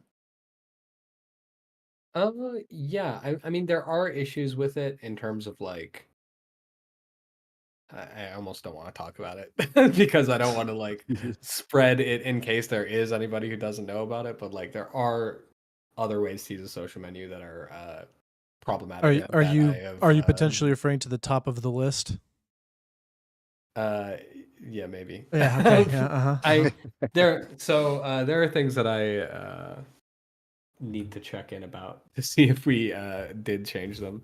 I mean, I can tell but- you that it's definitely a little bit of a struggle for me because I play so much solo and because I have all you Hive little Zerglings in the chat. They know who they are. They love to give me visits on servers in numbers that are nearly impossible for me to deal with based on using battle metrics, and then they're really easily able to find my base and tell when I'm online, and so targeting specific people is very easy, and it's anyway, that's kind of my I will stance. I would say- love to see it just I want to hone in on kind of one revised. thing you mentioned there. You talked about removing the ability to see who owns what castle by just kind of like open up the map and looking at plots. I Mhm. think that would be a really positive change. Mhm. It wouldn't completely eliminate the whole social abuse issue, but even the aspect of kind of like having to like you get into a competitive fight at like rifts and then you're like, oh, that guy stole my rifts. I'm gonna figure out Yep. where you live, Yep. and go get you. I've done that. Yeah, exactly. So I think having that removed kind of adds like another layer of gameplay. And this is completely unrelated, but I kind of remembered what I was going to say before we got to this. Go for it. Something that is highly needed because in a game like V Rising, where it's so progression focused, you pretty much you play wipes, right? Things are very repetitive. So when we're talking about adding things like carriages to the maps, I don't think that's a good change, because when you get that random encounter where you're like running towards Wolf and you see a carriage, or you're in Dunley and you just have a carriage pop up, that element of spontaneity or like just random encounter, it feels really good because it changes the experience, right? So I feel like that's something that should stay, and I think taking the names away from plots adds another layer of kind of like mystique to the gameplay experience. Yeah, emerging gameplay is kind of what V Rising Mhm. does best. Yep. Yeah, I think I think that is a pretty good point. There are things about like the social aspects of the game, like for instance, like we never added a way for you to change your name in game that like you have access to. We actually recently added, I think we the ability for like an admin command to rename people because it's just nice to have for admins. But for players, we didn't really want them to be able to like delete their vampire and start a new one with a different name on a server, because we don't want people to. We want your reputation to matter, like on the server. Like if you go around, you do a bunch of messed up stuff, we want you to pay the social price for it, basically. And I think Good idea. showing your name on Castle Hearts is part of that. Like if somebody raids you, you should be able to raid them back, right? But it is possible that the way things have ended up have not been, more negatives than positives. So I don't know, something worth bringing up to the team, I think. Again, I don't necessarily think it's bad. Sorry, go ahead, Grim. Yeah. No, I was just gonna say I do want to clarify. I think viewing, like if you're in front of a castle, you should. Yes. Still be able Okay, to that's look what I was over gonna and say. see who's there, but just from opening the map, you should not be able to go plot to plot and be like, where do you live? Like you should have to actually go and find that castle, like put in the Yeah. effort. I think that would be really interesting to see in V Rising. Yeah. Yeah. Also, I really can't stress enough. I love getting all the feedback, and I sorry, I'm dying. GG. Okay, I'm alive. Don't GG. die Oh, on Jeremy. Oh, sorry. I love getting all the feedback, and I just want to be like really clear, because I don't want to get like your hopes up, because it's like 2 weeks out from the patch. There's like not going to be a lot. Right. We do understand that. Definitely. Okay. There are some of these changes that are like mostly numerical that might that might be able to happen. But I'm not. That and just delete the social We're menu. very focused on and just delete it. There are some things about the social menu that I think, like having people available on the social menu to be able to like mute them and have like an easy way to like do that sort of stuff, I think is important. Yeah. But so like if we did something like that, I think maybe a good way to do that is to instead have on that thing have, because like we need it to be intuitive for players to understand that they can mute people and can like turn off their voice chat, stuff like that. So it might be, maybe we could have something on that menu like it's just a box that like you type in a name, and if you know their name, you can type it in the box and it'll mute them or something. or Yeah. like but then Oh like no, then it's gonna be maybe And, then it's gonna be well, the character abuse Yeah, meta. I was just thinking that. oh yeah, then you're just well, gonna sit there and writing in, Yeah. and then it gives you no feedback. No, For- exactly. That'd I be was just about to awful. say that if it gives you no feedback, then it would be fine. It would be good because like if it still works, but it doesn't give you any feedback as to whether you picked the right server to stream snipe or hunt down some like somebody specific, then like okay, it's good because it'll still mute them or it'll still send them a clan invite or whatever the case may be. But you just won't know that on the other end, which would be very, very good and helpful because I don't know. I think that might be bad in almost every occasion, which like in every circumstance in which someone is not specifically trying to abuse it, it's extremely bad to have a bunch of things that give you no feedback. yeah, I mean that's fair. But like if it was just kind of understood that if you like type in someone to mute, it mutes them whether they're online or not, and an invite is sent whether they're online. Like you being able to tell that a person with this name is on the server might be kind of unavoidable. But Whether they're online or not, yeah, that would be better. yeah, whether online or not, I think is the thing you Yeah. want to try to protect against. I agree. I think that There would is be one thing. Yeah. There is one thing about this social menu that's going on, and probably has been a thing since even before Gloomrod. I'm not even sure, but there's one way that people can make sure they stalk you forever and they know who you are, or they at Yeah, least that's have the an thing I was idea. trying not to mention. Yeah, that's what we don't want to mention. Yeah, don't- Okay, I got you. So Yeah. I'm glad you know about it. I'm glad you know Yeah. about it. It's one of the it's main issues something of the social tab. I have talked to our tech team about it. Yeah. The intent was to change it, I believe. I'm not sure if it was in 1.1 yet, but we'll check in about it again. That is one thing I would really like to push to change because I think it's extremely problematic, and I don't like there being any way to exploit our game to Well, do things. Pretty like sure that. there's a just- tutorial in the Hive Discord for how to do that to me. No, listen. It just defeats the whole purpose of you trying to go undercover. Because sometimes you don't Yeah. wanna gather too much unwanted attention.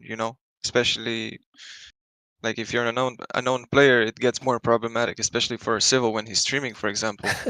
So Yeah, I mean, I so think it should yeah, just be like I think you should just it should just be tied to server, right? Like you shouldn't. exactly. Yeah. Yeah. Mhm.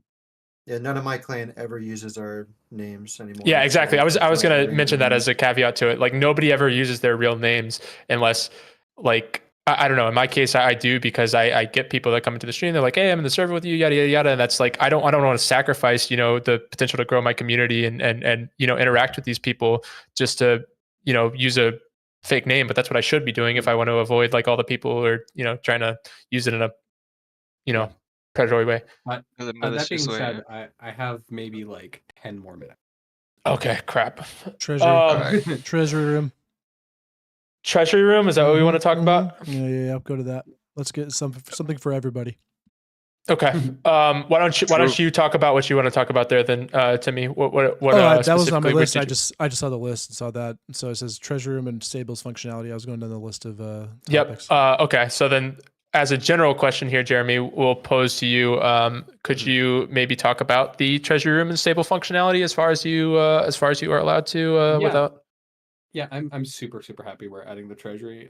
It was something that people every time I post a blog or anything ever, we get like 15 comments. They're like, "I don't care. Are you adding craft and pet?" And I'm like, "We are, but I can't say it." And I'm glad I could finally say it. We are adding it, and I think we found a way to add it to the game that feels like it belongs in the game. Like we never want to. The thing is, like, we do think the inventory management part of the game is important. We think it's important. Like, the game is about crafting stuff. Like, a lot of it, so much of it is just you getting stuff and then putting it together and then you craft the thing. And there is, like, I know a lot of people don't necessarily feel this way, but there is something you really lose if all you do is you get the stuff, you don't even look at the stuff, you walk in your place, you mass dump it into a chest, and then you go and you do other stuff. Actually interacting with the items that you're like getting and making and the feeling of being like, I did that, and having it. The feeling of actually having it is important. And I think the Treasury does a good job of like walking the line of not making it so you ignore the fact that you ever got these things but also like making it convenient to use them, and like you don't spend all of your time just running around putting stuff in chests, taking stuff out of chests, counting to make sure you have enough stuff in your current inventory so that when you run across your castle, you go, I left 2 pieces of stone, and you have to like run back across your castle. Yep. That's a nightmare. I've done it. I've been there. I hate it. I'm so glad we did it in a way that it's like, okay, you have a room that is like a vault. That is the place in your castle where you keep your stuff, which is how castles work. So it just makes sense. Yeah. It feels good. I love it. It fits the fiction. And in addition to that, we've also added routing, which is like it's called redistribution, the redistributor engine. It's like a thing that then allows you to later on, after you've killed Black Brute, you get the ability to essentially like make an engine that allows you to connect crafting stations to chests and other crafting stations, so that you can then like move your items from one station to another, and then without having to like do it all manually. So good. And then it'll put stuff back in your chest for you, so you don't have to run back and put everything back. So, but it's all something you set up. So, because I was going to say, because that's one of the things in Rust that I really enjoy, right? Is that when you start Rust, you start your playthrough, you just dump in everything in random chests, and then when you progress through, you get more and more electrical equipment.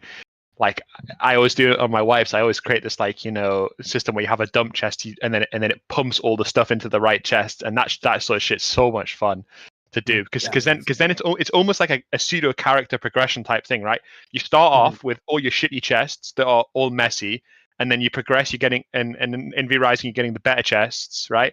And then eventually you get to the point where now you can just dump your like you have all these redistribution engines, so you don't need to manage them as much, but it's not just done for you by magic. You have to set it up, which I think is the fun part of it. Yeah, it gives you the feeling of like you're actually managing your castle, and the idea is it should be like you should have to interact with it in some way, and it should give you some sort of satisfaction when you do it too. It shouldn't it shouldn't be an inconvenience for its inconvenience sakes. It should actually feel good when you do it. So we're trying to make something feel. We're still messing with it. We're still trying to like get it perfect. But the idea is unlocking quality of life things as you go along, like we talked about earlier, like you unlocking things that remove inconveniences that you had earlier on, and you get that feeling of like I'm the dude now. I now have a huge castle that like half operates itself. Yep. Like that. I think it's great. I'm so glad we're adding it. Okay, listen. I think like especially because like progression just gradually adds like more and more layers you have to think about. It's nice to then have the sort of progress in making things more automated to go along, like so you don't have to think about all these extra things being added on so much, because you've got this good quality of life to help balance it out. It's exactly. really Also, I want to mention for anyone listening, because I've seen some people like questioning this, like when do you unlock Treasury floors? I'm pretty sure you unlock it like mid to late Farbane. So you don't have it immediately, but you definitely get it way before Gloomrot. So I know if people were like half listening, they'd be like, oh, you unlocked it at Gloomrot, that's so late. No. You get the Treasury floor part. It's the redistributor engine that you get later. Yep. Last top. Sorry, real quick. So Jeremy, what about a vampire Roomba, so that we can go ahead and get little spots to have servants farm our own vermin nests, and then a Roomba sucks it up and puts in a chest? Thank you very much. I actually had a really funny idea earlier, because I was watching someone's video of going over the Sholo queue. Like she always goes so intensely over our stuff, and I love watching it because the speculation is hilarious. One thing she was saying was like looking in the DLC, the like pillows that were all over the ground. She was like, "Are these like? Do you have to place these, or are these like automatically generated?" And that idea is so funny to me. That like you're like auto generating like your servants like just left a bunch of shit laying around. You didn't clean up afterwards. Who left all this shit on the floor? Like, what is going on? You need to get a servant that then cleans up after your other servants. Was it you, Grayson? Yeah. Like shoving his face in it. Anyway, all right. Last topic here that I see that's like actually of some bit of importance that's that I wanted to talk about before you go, Jeremy. We saw from Gloomrot to 1.0, we saw the one Hotbar slot taken away, and of course that was due to the need for controller support, and a lot of people also think that it may have been part of the skill gap, being able to shorten that maybe a little bit for newer players to have a more fun experience and not just get dunked on by all the more experienced players. As far as going into the future here past 1.1, is there a method as far as Stunlock is concerned to decrease the skill gap? We saw a lot of stats versus skill in the Endgame of 1.0, and I'm curious as to whether we were trying to lengthen, decrease, or anything in between the skill gap, keep it the same for the future between more experienced players and less experienced players, new players coming into the game. I don't think we have like anything we're doing specifically to target like lowering or lengthening the skill gap. I mean, I think it kind of is what it is at this point. Like anything that we would do to like put our thumb on that scale, I think would be kind of it feels like not really our role. You know what I mean? Like if we were to do that, I think it was something we should have done before 1.0. But now that we're in 1.0 and the game has been out for this long, I think it would be kind of inappropriate for us to go like, okay, now it's time to make you guys worse at the game and you guys better at the game. Like that feels like kind of. Yeah, there's nothing you could do about like that wouldn't be controversial. Like you'd always be upsetting someone no matter what you do. So yeah, like we know that there is the infinite battle going on between should we lower the amount of like weapons that can go on the bar. And please to be clear, we have no intention of doing that. It would be it's if we were going to do that, we probably should have done it already. Yeah, it would definitely Jeremy, alienate a lot of the more experienced players. You need to understand most of the arena players, well, you know, the sweaty PvP players as we're being called. We're at this point where up until 1.0, it was kind of easy to kind of have all the weapons in your bar, more or less. Then came 1.0 and you guys introduced whip, and we had the what was it? Not only whip, pistols, longbow. Longbow. Yes, there you go, longbow. Oh, So and then 1.0, we had sorry. to yeah, 1.0. And then we had 8 slots for more weapons. So our brains were like, well, no way we're going to be able to handle all of the weapons now. 1.1 comes around in a few weeks, and it's going to be like 14 weapons. Okay, now we have three more weapons, and we still have 8 slots in our bar. So right now we have to accept the fact that we're gonna have to let go of of many weapons, and we're like what we're saying. What the request is for the PvP players is, could we maybe have, I don't know, because in raiding especially, there's this case where you always have to swap. You have like major bombs, but you already have 8 weapons on your bar. So now you have to tab in, swap one of your weapons for the major bombs, and then actually use them. And having to do that back and forth is very, I don't know, it breaks the flow of the gameplay a lot. So And that's our issue, you know. because of that, Lowering. there's a lot of macro players. They are using macro for the inventory spot. Yeah, that also no comments. kind of No comments. That promotes a lot of shady stuff. Yeah, I think almost the perfect fix for that, because you know we've had conversations, I'm sure, with all of us here have had conversations about this, you know, talking about consumable specific hotbar slots. I think something that would be actually a little bit easier than that, hopefully, would just be adding some type of functionality where you have, you know, like the emote wheel or the transformation thing that pops up. Adding something to where you could do it there would, I think, be a lot easier to implement. Yeah, consumable wheel.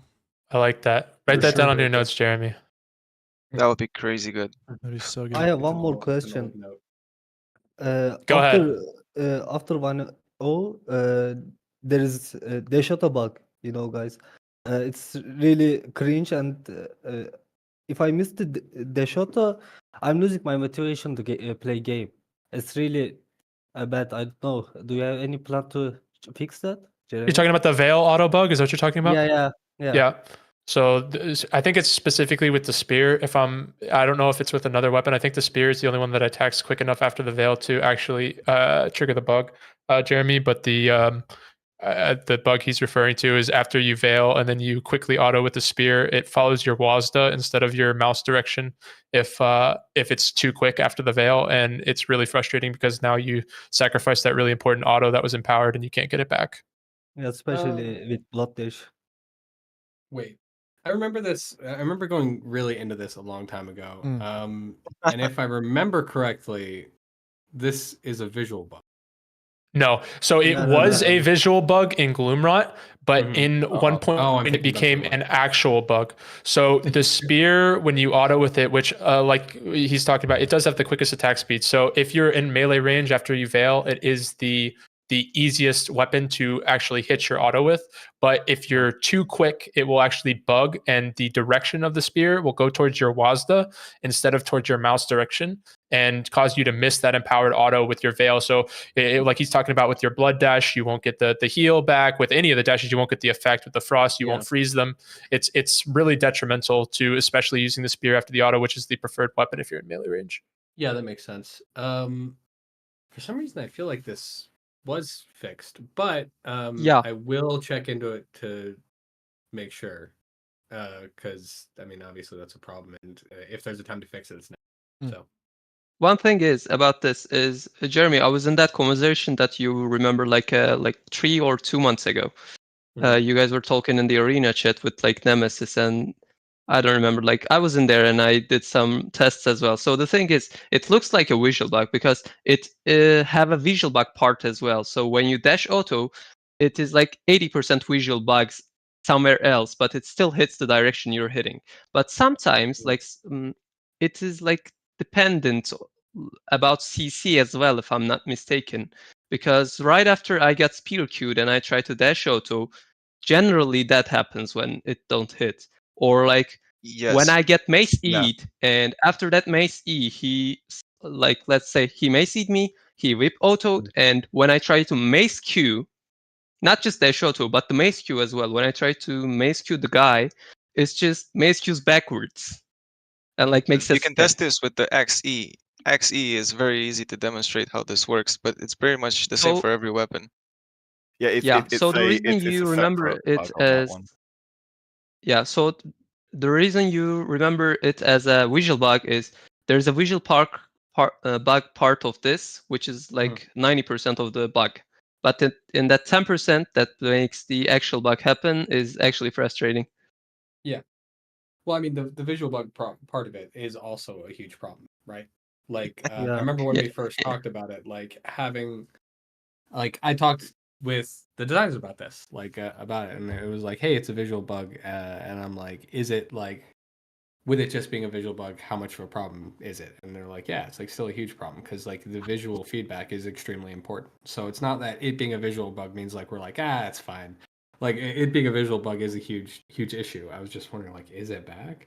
Yeah, it's been in 1.0 through the duration, and I don't know if it's connected to the CC, but they are like a go-to that I like to use is if you're getting spear queued, you come out of it in a greatsword queue. It's hard to see the greatsword queue coming, but you know, so like in V Rising, if you hold an ability while you're getting CC'd or while you actually can't use that ability, it will enact the ability as soon as you can, right? So while you're getting, I don't know if it's just spear queued or if it's CC'd another way. I think Verdalt was talking about if it's you get Mace'd, so it should be like it will hold a direction from like where your input no longer is when you're actually trying to enact the skill. So like I see myself getting spear queued at the beginning. I am holding greatsword queue, but it's like holding an old directional for it, and then that's the directional it enacts. Exactly what you're talking about. Yeah, and I don't know if that's connected to the spear veil auto bug, which is also, like I said, very detrimental to PvP in the game. But all right, okay, I will say this: if there's anybody listening, anybody out there and I know you're there. In the beta and can take like a video of this and a detailed explanation of what's happening and send it to me or post it on the beta bug report forum that we have, and then I can copy it in and make sure something gets done about it immediately. Please do that. I already have like 10 Anybody who's clips of it. listening. I'll send it to you. I got like 10 clips of it. Oh my There god, we he's go. in beta. There we go. Get him. All right. Everybody ask Regulus for an invite. He's got one. Actually, it's Cassandra. He's got it. Yeah. I do have to go. Like, He's got the very guns. soon. Yeah. Go, Jeremy. Go, over Jeremy. time. Thank you for tuning in. Yeah. Listen, Appreciate it. one Thanks, last guys. thing, please. Oh, Yeah, God, last Bug. one last thing. if there's one Listen, last thing listen. you guys have to say, I got. Yes, it. please. It's What's the last thing. For me, it's very important. Please make it so we're not forced to automatically take all our consumables in our hotkey, in our hotbar. Please make it so it only does that, behaves that way once our bag is full, because so many times You start trying to auto somebody with a flower. Yes. Yeah. No, it's crazy. It's because all of the consumables in the game, they go straight into your keys. Yeah, this is hard really when you're used to having a full hotbar slot. Let's say you're farming and you pick up like an unsullied heart. All of a sudden you go to Reaper Q, you don't have one, and you just start drinking heart in combat. It That's feels why really if bad. you're smart, you just put like wood in those slots. So when you pick Yes, up I do consumables, you don't that. go. Yes. Yeah, I do that too. Exactly. But That's it's a called the crazy chipster way strap, by the way. Yeah. No, I had to learn it the wrong way. The amount of times I have, let's say, left alt on as a key, same as chips, I'm pretty sure. So that's the key that we mostly worry about, because we alt tab and we hit a rat that's on my alt key, and I just waste my 100% blood by This has hitting a happened rat to me or a so heart. many times. Yes. Specifically, if I die and then pick up stuff afterwards. But wait, I always thought that happened if you don't have full bars. No. That only happens with the standard items, and it should behave the same with all of the items. Right. If your hotbar isn't filled out and you pick up hearts, seeds, potions, I can't think of anything else, but any placeable, consumable, anything else, it'll just drop into those slots before it drops into your actual inventory bag. Yeah, I agree that is super annoying. Yeah. And I'll see if we can. This is why it was the last thing, because it's just like a quality of life it's a that slam dunk. everybody would love. Yeah. Yep. Yeah. All right, guys, let's let Jeremy go. Thank you so much, Jeremy, for tuning in. We may be doing another one of these in the future. This I have 10 more questions for you, Jeremy, before you go. Guys, DM Jeremy all your questions. No, just kidding. Don't do that. No, don't do that. Jeremy, I'll catch you later. Thanks for tuning in. Okay. Now we just got the boys left. Talk him. Oh, yeah. No, we're not going to that talk to you. guy. No. Finally. All right. Finally, he's gone. Yeah. Do you guys still want to talk about the other things that we had, or do you feel like this is a good time to wrap it up and we could do a future episode for other things? What are you thinking here? I wanted to get y'all's feedback on something. Yeah, go for it. There's this UI element above the nameplate, above a player nameplate, where like if you get blood raged, and there's the blood rage, and then there's a little timer. But if you get a power surge, Aegis, old soul burn, I mean whatever, it will be hidden because the blood rage is shown, right? So you only ever get one. You only ever get one piece of information on that, UI element. So I was thinking we get like little like those buff icons above the action bar. Just have those like small for active buffs, like blood rage, the 5-second timer ones, whatever. Small above that nameplate. Yeah, we definitely should have access to all information in terms of status effects and buffs and whatever is on us, especially if they're temporary. Should add weak auras to the game. Yeah, weak auras? That's what I was thinking. Can you imagine that shit? If you ever played WoW? I play a shit ton of WoW. So whenever Fucking I nerds. someone, I want the giant hamstring above the bar. The second you have a heart strike on you, it just plays a massive alarm sound. That's kind of a tricky. It's kind of a tricky thing to implement, because if you think about it, they could just add another status on top of the first one that was applied, and then just collapse them as they expire. But what if like there will be cases where you have like an entire team, like a 4-man team, that gets frozen leaped into something else, and then it's just like a bunch of shit on your screen that you don't see anything anymore. I mean, have it a cap of like 5 or something. I don't know. So with that idea, I think we talked about this a little bit. Regulus. Making sure. Reg. Okay, reg. So I think we talked about this a little bit. I think one way to do that would be elemental status effects below the bar as just like a dot, so you just know. That was a good idea. Yeah. Oh, I have the green dot. Oh, I have the red dot. Oh, I have the whatever. So like, okay, I'm affected by that element. And then like buffs and stuff you put above the bar. So you, like in terms of elements, you can just track it by looking at what color you have. Yeah. And then the buffs and stuff. Yeah, that I totally agree though. Like buffs, debuffs all together. You probably have to like pick what you want to show, like in your some in of your them settings. take prio too. Like Yeah, some true. of them Yeah, it's true. Like Blood Rage will take prio over Phantom Aegis and Power Surge, so you don't get to see him. It's only like the visual on the character. Or maybe like you have a that could be good. I was thinking like if you're frozen, you could have like a little blue thing around your health bar that's like, hey, you're frozen or whatever, like stuff like that, or static. I mean, whatever.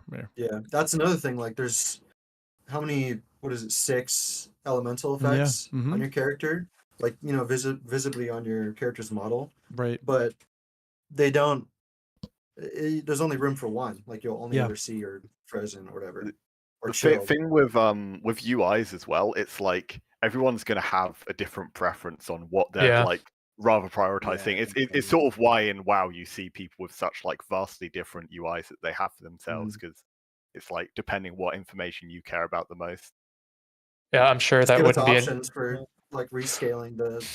Yeah, I'm sure that implementing something, a system where we have the option to choose what we want is probably more from a coding perspective than implementing an option where, or implementing a system that just gives you all the information in a predefined way.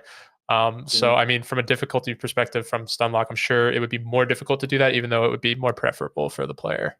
Or just toggle it like on equip mode, I want buffs above my bar, or I don't want buffs above my bar. You make like a UI element where it's just like, I want to display all debuffs, yes or no. I want to display all elemental effects, yes or no. I want to display all buffs, yes or no. And you just check the boxes of the ones you want, and then that's just what it is.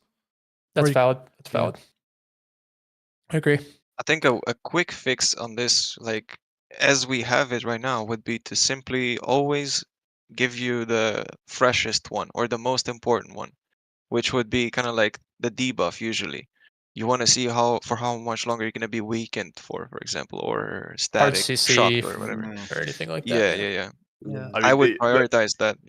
The most important one is like where it becomes difficult though, because it's like you got to weigh up what is the most important one.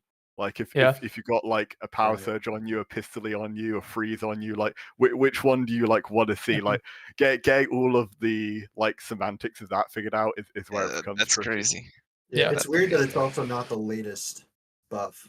Like you could have a blood rage and then a power surge afterwards, and that's hidden. Yeah, I think it's probably just. Go ahead. Yeah, you go. I was just gonna say it's probably just however they originally coded it and then never changed. Like the way it displays to the player has probably just never been changed.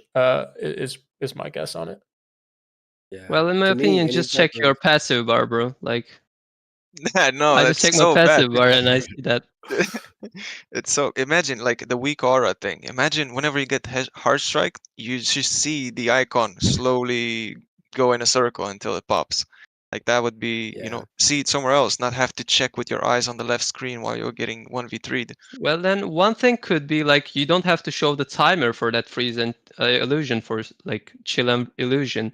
But what they could implement is just like little green boxes, like not green, but little boxes, like little squares on top of your head.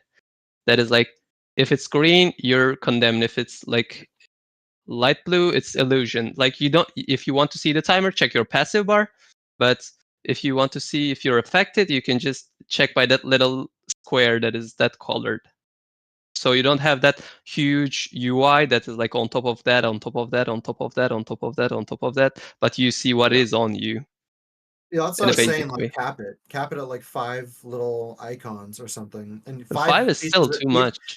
I mean, the UI element is already huge. Like when you get Blood Rage, it's this giant UI element. It says Blood Rage in all caps. It's a huge. Yeah, but imagine have 5 of them. Then. Well, no. I'm not saying 5 of those. I'm saying the icons above your hotbar, just make those but smaller. And... He's talking about like where you have the elixirs, or not elixirs. They're called. What are they called? Oh yeah, I got you. So the smaller ones on top of the health bar. Yeah, makes sense a little bit. Yeah, and have a cap of 5, and so even if there's like 7 things happening to you, 5 is more information than 1. Yeah, most recent 5 of them makes sense. Yep. All right, I'm gonna take a look at this topic sheet. Was there anything else that anybody wanted to hit on before we disband the V Rising Avengers here? I'm gonna ask to you guys actually if the thing I was thinking about like for almost 2 years now is the raid system. When you level up your castle to level 2, you're basically unraidable to like level 70. That's a bad thing in my opinion. Like level 2 castle have the same defense as level 5 castle, and it doesn't make sense. What I suggested Jeremy in somewhere is that when you get to level 2 castle, yes, you have stone walls, and somewhere around like level 32 to 37, whereas like Nicholas and the Iron Boss, you could have a place that you open the stone siege golems. So you can start raiding at level 35, 40 to your enemies, level 2, level 3 castle hearts. And then when you get your castle heart to level 4, you get a recipe for reinforced stone walls or like reinforced iron walls. So you can like make your walls reinforced iron with reinforced plank plus iron, or like just iron ingots. And then another boss to open iron siege golem. Like it's like an iron golem we have in game. It's like clicks faster. It just like shoots at your direction. I'm confused. But you saying that like when you have castle at level 2 and like you should be progressing at level 40, level 50, that your castle's just as strong defensively as if it's level 5. But this is not true, right? Because you don't have servants, you don't have banshees, and you probably don't have that much honeycomb. And the siege golem is way stronger early than it is late because you don't have optimized stats, you don't have optimized damage. You don't have siege golem. No, but you get siege golem pretty early though, right? You get siege golem like level 50. You get her pretty easy. No, you like cannot. You can't sure you can't raid till you get golem, but when you get golem at like a level 60 raid attack versus level 60 raid defense, honestly the attackers have more of an advantage, to be honest. Because the chances are that the castle that you built is super. It's generally not going to be optimized. It's not going to have servants and shit. I think what you're hitting the at. thing about it is like, let me say this. Where you upgrade your castle to level 2 at level 20, it's just leather and copper, and by level 55 you're untouchable. Like it's whole 40 levels, like almost like 1/3 of the game. You're just untouchable, literally. What were you gonna say, Grim? Like in Rust, for example, you can just Molotov raid someone with a wooden door before they swap the metal door. What you're hitting on, I think, is that we need progressional rating systems in the Yeah. game, and like, Yeah. the fact that we go just from wood to stone, and then it's just stone. Yeah. The rest of the gameplay is what needs to be adjusted. Yeah. I would The reinforced iron wall and iron golem would just fix the issue, in my opinion, and it would be more fun as well. Like imagine make the iron siege golems a little bit harder to farm compared to stone siege ones. Yeah. And iron siege golem can deal damage to iron walls and of course the stone walls, but the stone can only deal damage to stone walls, not the iron walls. So I mean, basically, go ahead. Sorry. Yeah. So the person that want to raid have to make iron siege golems, and person who wants to defend could choose like, should I reinforce all of my base with iron or just like the first 2 layers so they cannot breach me without iron siege golems? Yeah, I mean, basically, and this adds another. Yeah, go ahead. No, I will go. I was gonna say basically, kind of like Rust, where you have progressively more expensive and more effective ways to raid people, and also different ways to raid people. Whether it's a timed explosive that one person can throw, or some some servers have like freaking catapults and shit now that I've seen, and you have rockets and everything. There should be progressive levels of defenses as well as progressive levels of attacking in terms of rating, as far as what you can use and how expensive it is versus how effective it is. Right. And that adds another like type of gameplay for like, I'm level 20, I find like someone's just griefing me, like a level 30 is griefing me again and again and again in my Keeley, and I just can level up to 30 and raid that guy, because I will have the stone siege golem and this guy will not have reinforced iron walls. And the extra thing is, it would add people that like, do you even build your base before you find 100 worker and you're level 80? Tell me. No. Even build I don't build my base before raid window, dude. My base is like, I have like the Civil Spectre special. Like, dude, my base looks like complete. It's cancer to like move around in. It's terrible before like raid window, and then like 2 hours before raid window, it's the Taj Mahal. Yeah. That's the thing, like, Boys. you start a server, you make things, you level up, you don't make your castle. I just placed 2x2 sawmill place, like 3x2 or like 4x2 forge flooring, 3x2 tailor floor, and that's all, like, whole my castle. Till I'm level 80, like, literally. But and That's a little bit crazy. if you add this, you have the people that are grinding have to at least build some part of their castle, at least the entrance, so they're at least a bit secure for like early on raids. Okay, I like your idea, but saying that you can go until level 80 with no castle is kind of crazy, man. Usually by level 60, you would be already raiding as a PvP player. That's when you start raiding around 60s. Yeah. And with that loot, you get so much planks and bricks that you don't have to do anything. You just have to level up and just make the upstairs of your base usually. But yeah, I would definitely love to be introduced to the raiding a little bit earlier and not just with minor bombs, because let's be honest, I don't want to grief someone with a wood castle, but I'm so down to raid someone with a stone castle, which is just level 40, but I'm 35. Sure, let's bring it on. Let's go. So that's really good. So And let me ask I you guys always this. thought I about kind of sorry, Yeah, I go didn't ahead. mean to cut you off. Go ahead. No, go ahead. Go ahead. I was just gonna say that kind of brings me to an interesting topic I want to broach to you guys, because like we've had discussions in the general channel of the Discord here about different raiding mechanics, and you know, like we've talked about like domination form mechanics, like auto turrets, that type of thing. But the issue with all of those is that like anything you create that's autonomous, or even for like just a solo rated perspective, is going to be abusable by anyone in squads, or maybe even just like utilize more than siege golems from a squad perspective, because you get that freedom, right? So what do you think would be a good addition for like additional rating tools? That's an excellent point. I think the only thing I wish they'd add is some functionalities for EMPs to be used in raids. That would be cool. Like I don't know what you'd use them for, but I think the fact that there's EMPs, and in theory, they're relatively expensive because they take batteries to craft. It would end up adding like a nice little resource sink. Whereas right now they're completely fucking useless, right? Outside of just getting into Adam, that's the only use they have.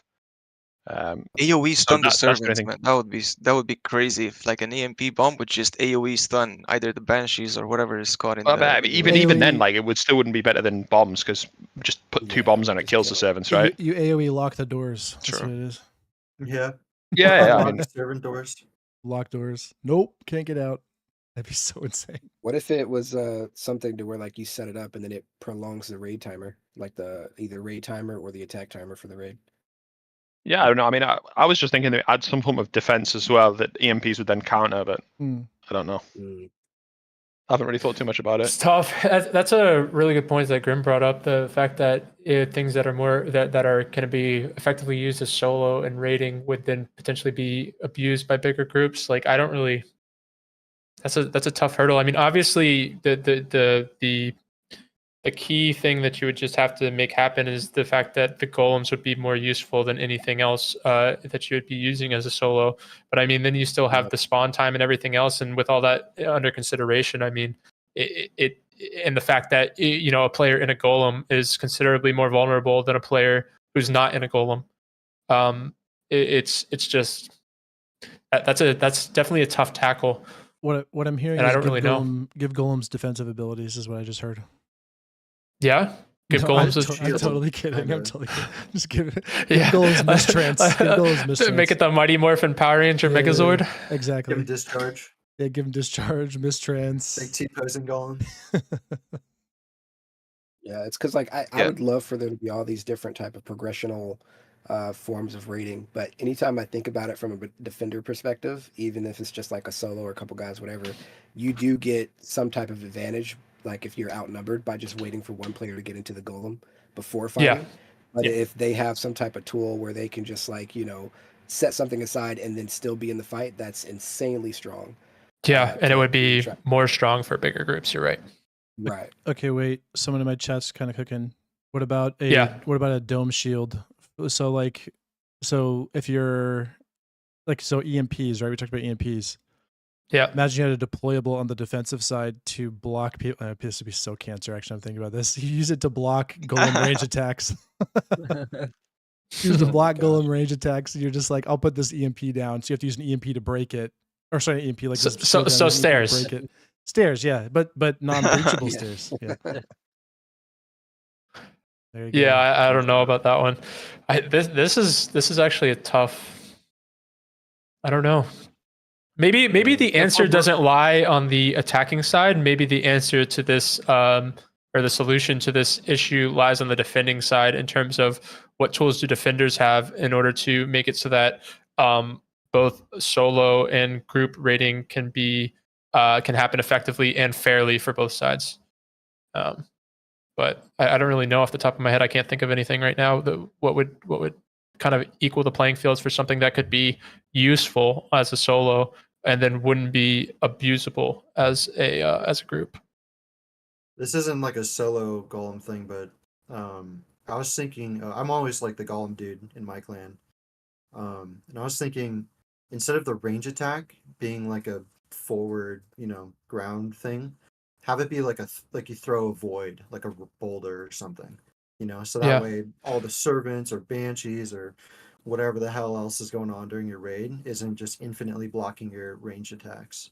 So you get to chuck a boulder, I was actually just thinking kind of on that same topic while you were saying that, like what if you could have like some sort of siege cannon that you put down a certain distance away from the base or whatever, and then you can fire, like you were talking about, boulders or whatever else sort of projectiles at the base, and it's a thing that you can get in and out of easily. Maybe that's the answer, because with the golems, if you want to get out of it, because obviously you are weaker if you're trying to fight a player inside of a golem than you are outside of a golem. You're going to have to break the golem, fight the player, then get into another golem. What if the answer is not necessarily something solo versus golems, but maybe it's golems that you can get out of? Because I mean, then you're taking the fight separately from when you're raiding. If you get out of the golem in an inopportune location, it's still in a place where the defenders can damage it and destroy it. But then you're not as a solo putting yourself at a serious disadvantage by getting into something that's worth X amount of resources and you only brought X amount of, and now you have to get out of it and it's destroyed. And now you're like, okay, well now I have 1/5 of the raid resources that I brought. Should I get in another one? And then maybe I have, you know what I mean? Like, or that math wasn't right. 4/5 because you're down one golem. Anyway, point being, maybe being able to get in and out of the golem would be a good change to rating. That is interesting. I would say that I don't think it changes much from defenders, right? Because if you're trying to wait until you have a numbers advantage, you would just wait until they push into your choke and then unleash everything on the golem while it's there. Right. But I would say if we did do something like that, we would probably want it to maybe do less damage than the golems that are, that aren't able to be re-entered. That way, like if you're solo raiding, you still have an option, but it doesn't become like something that clans can just kind of like hop in and out of the fight whenever they want to without any sort of consequence. Yeah, I'd say that maybe adopting Verdalt's Stone Golem versus Iron Golem idea there might be worth it. Maybe the Stone Golem is something that you can get in and out of that's weaker, but the Iron Golem is something that is a one-time use but is stronger or something like that. Yeah. The idea for what you guys are talking about, let's say you have like a ballista or some sort of catapult, I don't know, is the main difference would be obviously you can move with the golem and you can continue raiding, go inside. Whereas with this ballista, to make it fair, you would have to place it in one spot. It would be kind of squishy, like it should be kind of easy to break as well. And you can't move it. That's the main thing. So you're only going to be using it to breach through the first door and maybe get to the next one after it, but that's it. Otherwise, you get the rest of the raid, you would just have to go inside and actually breach the doors with your melee weapons or whatever. Mm-hmm. So that could really maybe work. So with what you just said, I'm kind of picturing like setting up a cannon somewhere, and then like instead of attacking, say, the initial choke, I'm attacking like a wall. Like let's say it goes up one tier of cliffs or something. You get siege on the wall, and then you push into the choke with like already in siege, with breach. And break. And that would that's kind of cool. That would alleviate what what I'm you were talking about imagining? too, Grim, about how the defenders would be waiting for you to get into the golem to push you out. Now, if it's something that you have set up far away, can't move, you can get out of it once the defenders come out to fight you, and it kind of like levels the playing ground, especially from a solo perspective. It does. It would have to like arc though, because I'm imagining some chips to strat right now, where you There have you go. the Silverlight stack in North Silverlight. You just sending shit Imagine across the map. You've got the right spot. It's got the plateau in the back. yeah. You just put one on your Oh, castle, no. and you just freaking breach the other castle for free whenever you want. Yeah. Just jump right down into someone's crafting room. Yeah. Yeah, it would have to be. I mean, it would have to be not. I think not placeable on an actual territory property. Like, it would have to be placed outside of the actual property. Outside on the street. Oh, I have Yeah. so many things Right. to abuse that, but yeah. I There's mean, so yeah, many you spots could to go abuse farm bosses with a fucking ballista. Well, Maybe. that- I mean, there I'm would be saying- definitely things. There's certain bases That have could be ledges. issues. I'm saying there's certain bases that have ledges, and you just like drop on a ledge that somebody is like above somebody's Yeah. face. And Yeah, I know exactly what you're talking about. One of them is my favorite spot that I like to use. It's like to kill sticks by just placing like a bunch Yeah, of yeah, TNT yeah. on the bridge. I mean, yeah, there would have to be Times, dude. some considerations and stuff, but I think that overall, you know, I think that what we just talked about, all in all, is a pretty good start to the being able to raid solo, and also maybe making some edits to group raiding that would make it more enjoyable and fun and fair without, you know, ruining the integrity of it. Yep. Remember the goal. I feel sorry for any PvE enjoyer that was expecting us to talk about a PvE element. I think, yeah, we mostly touched on PvP related stuff and topics, I think. I mean, Jeremy's Yeah. done like 100 interviews with people, and it's pretty much exclusively PvE. I mean, players.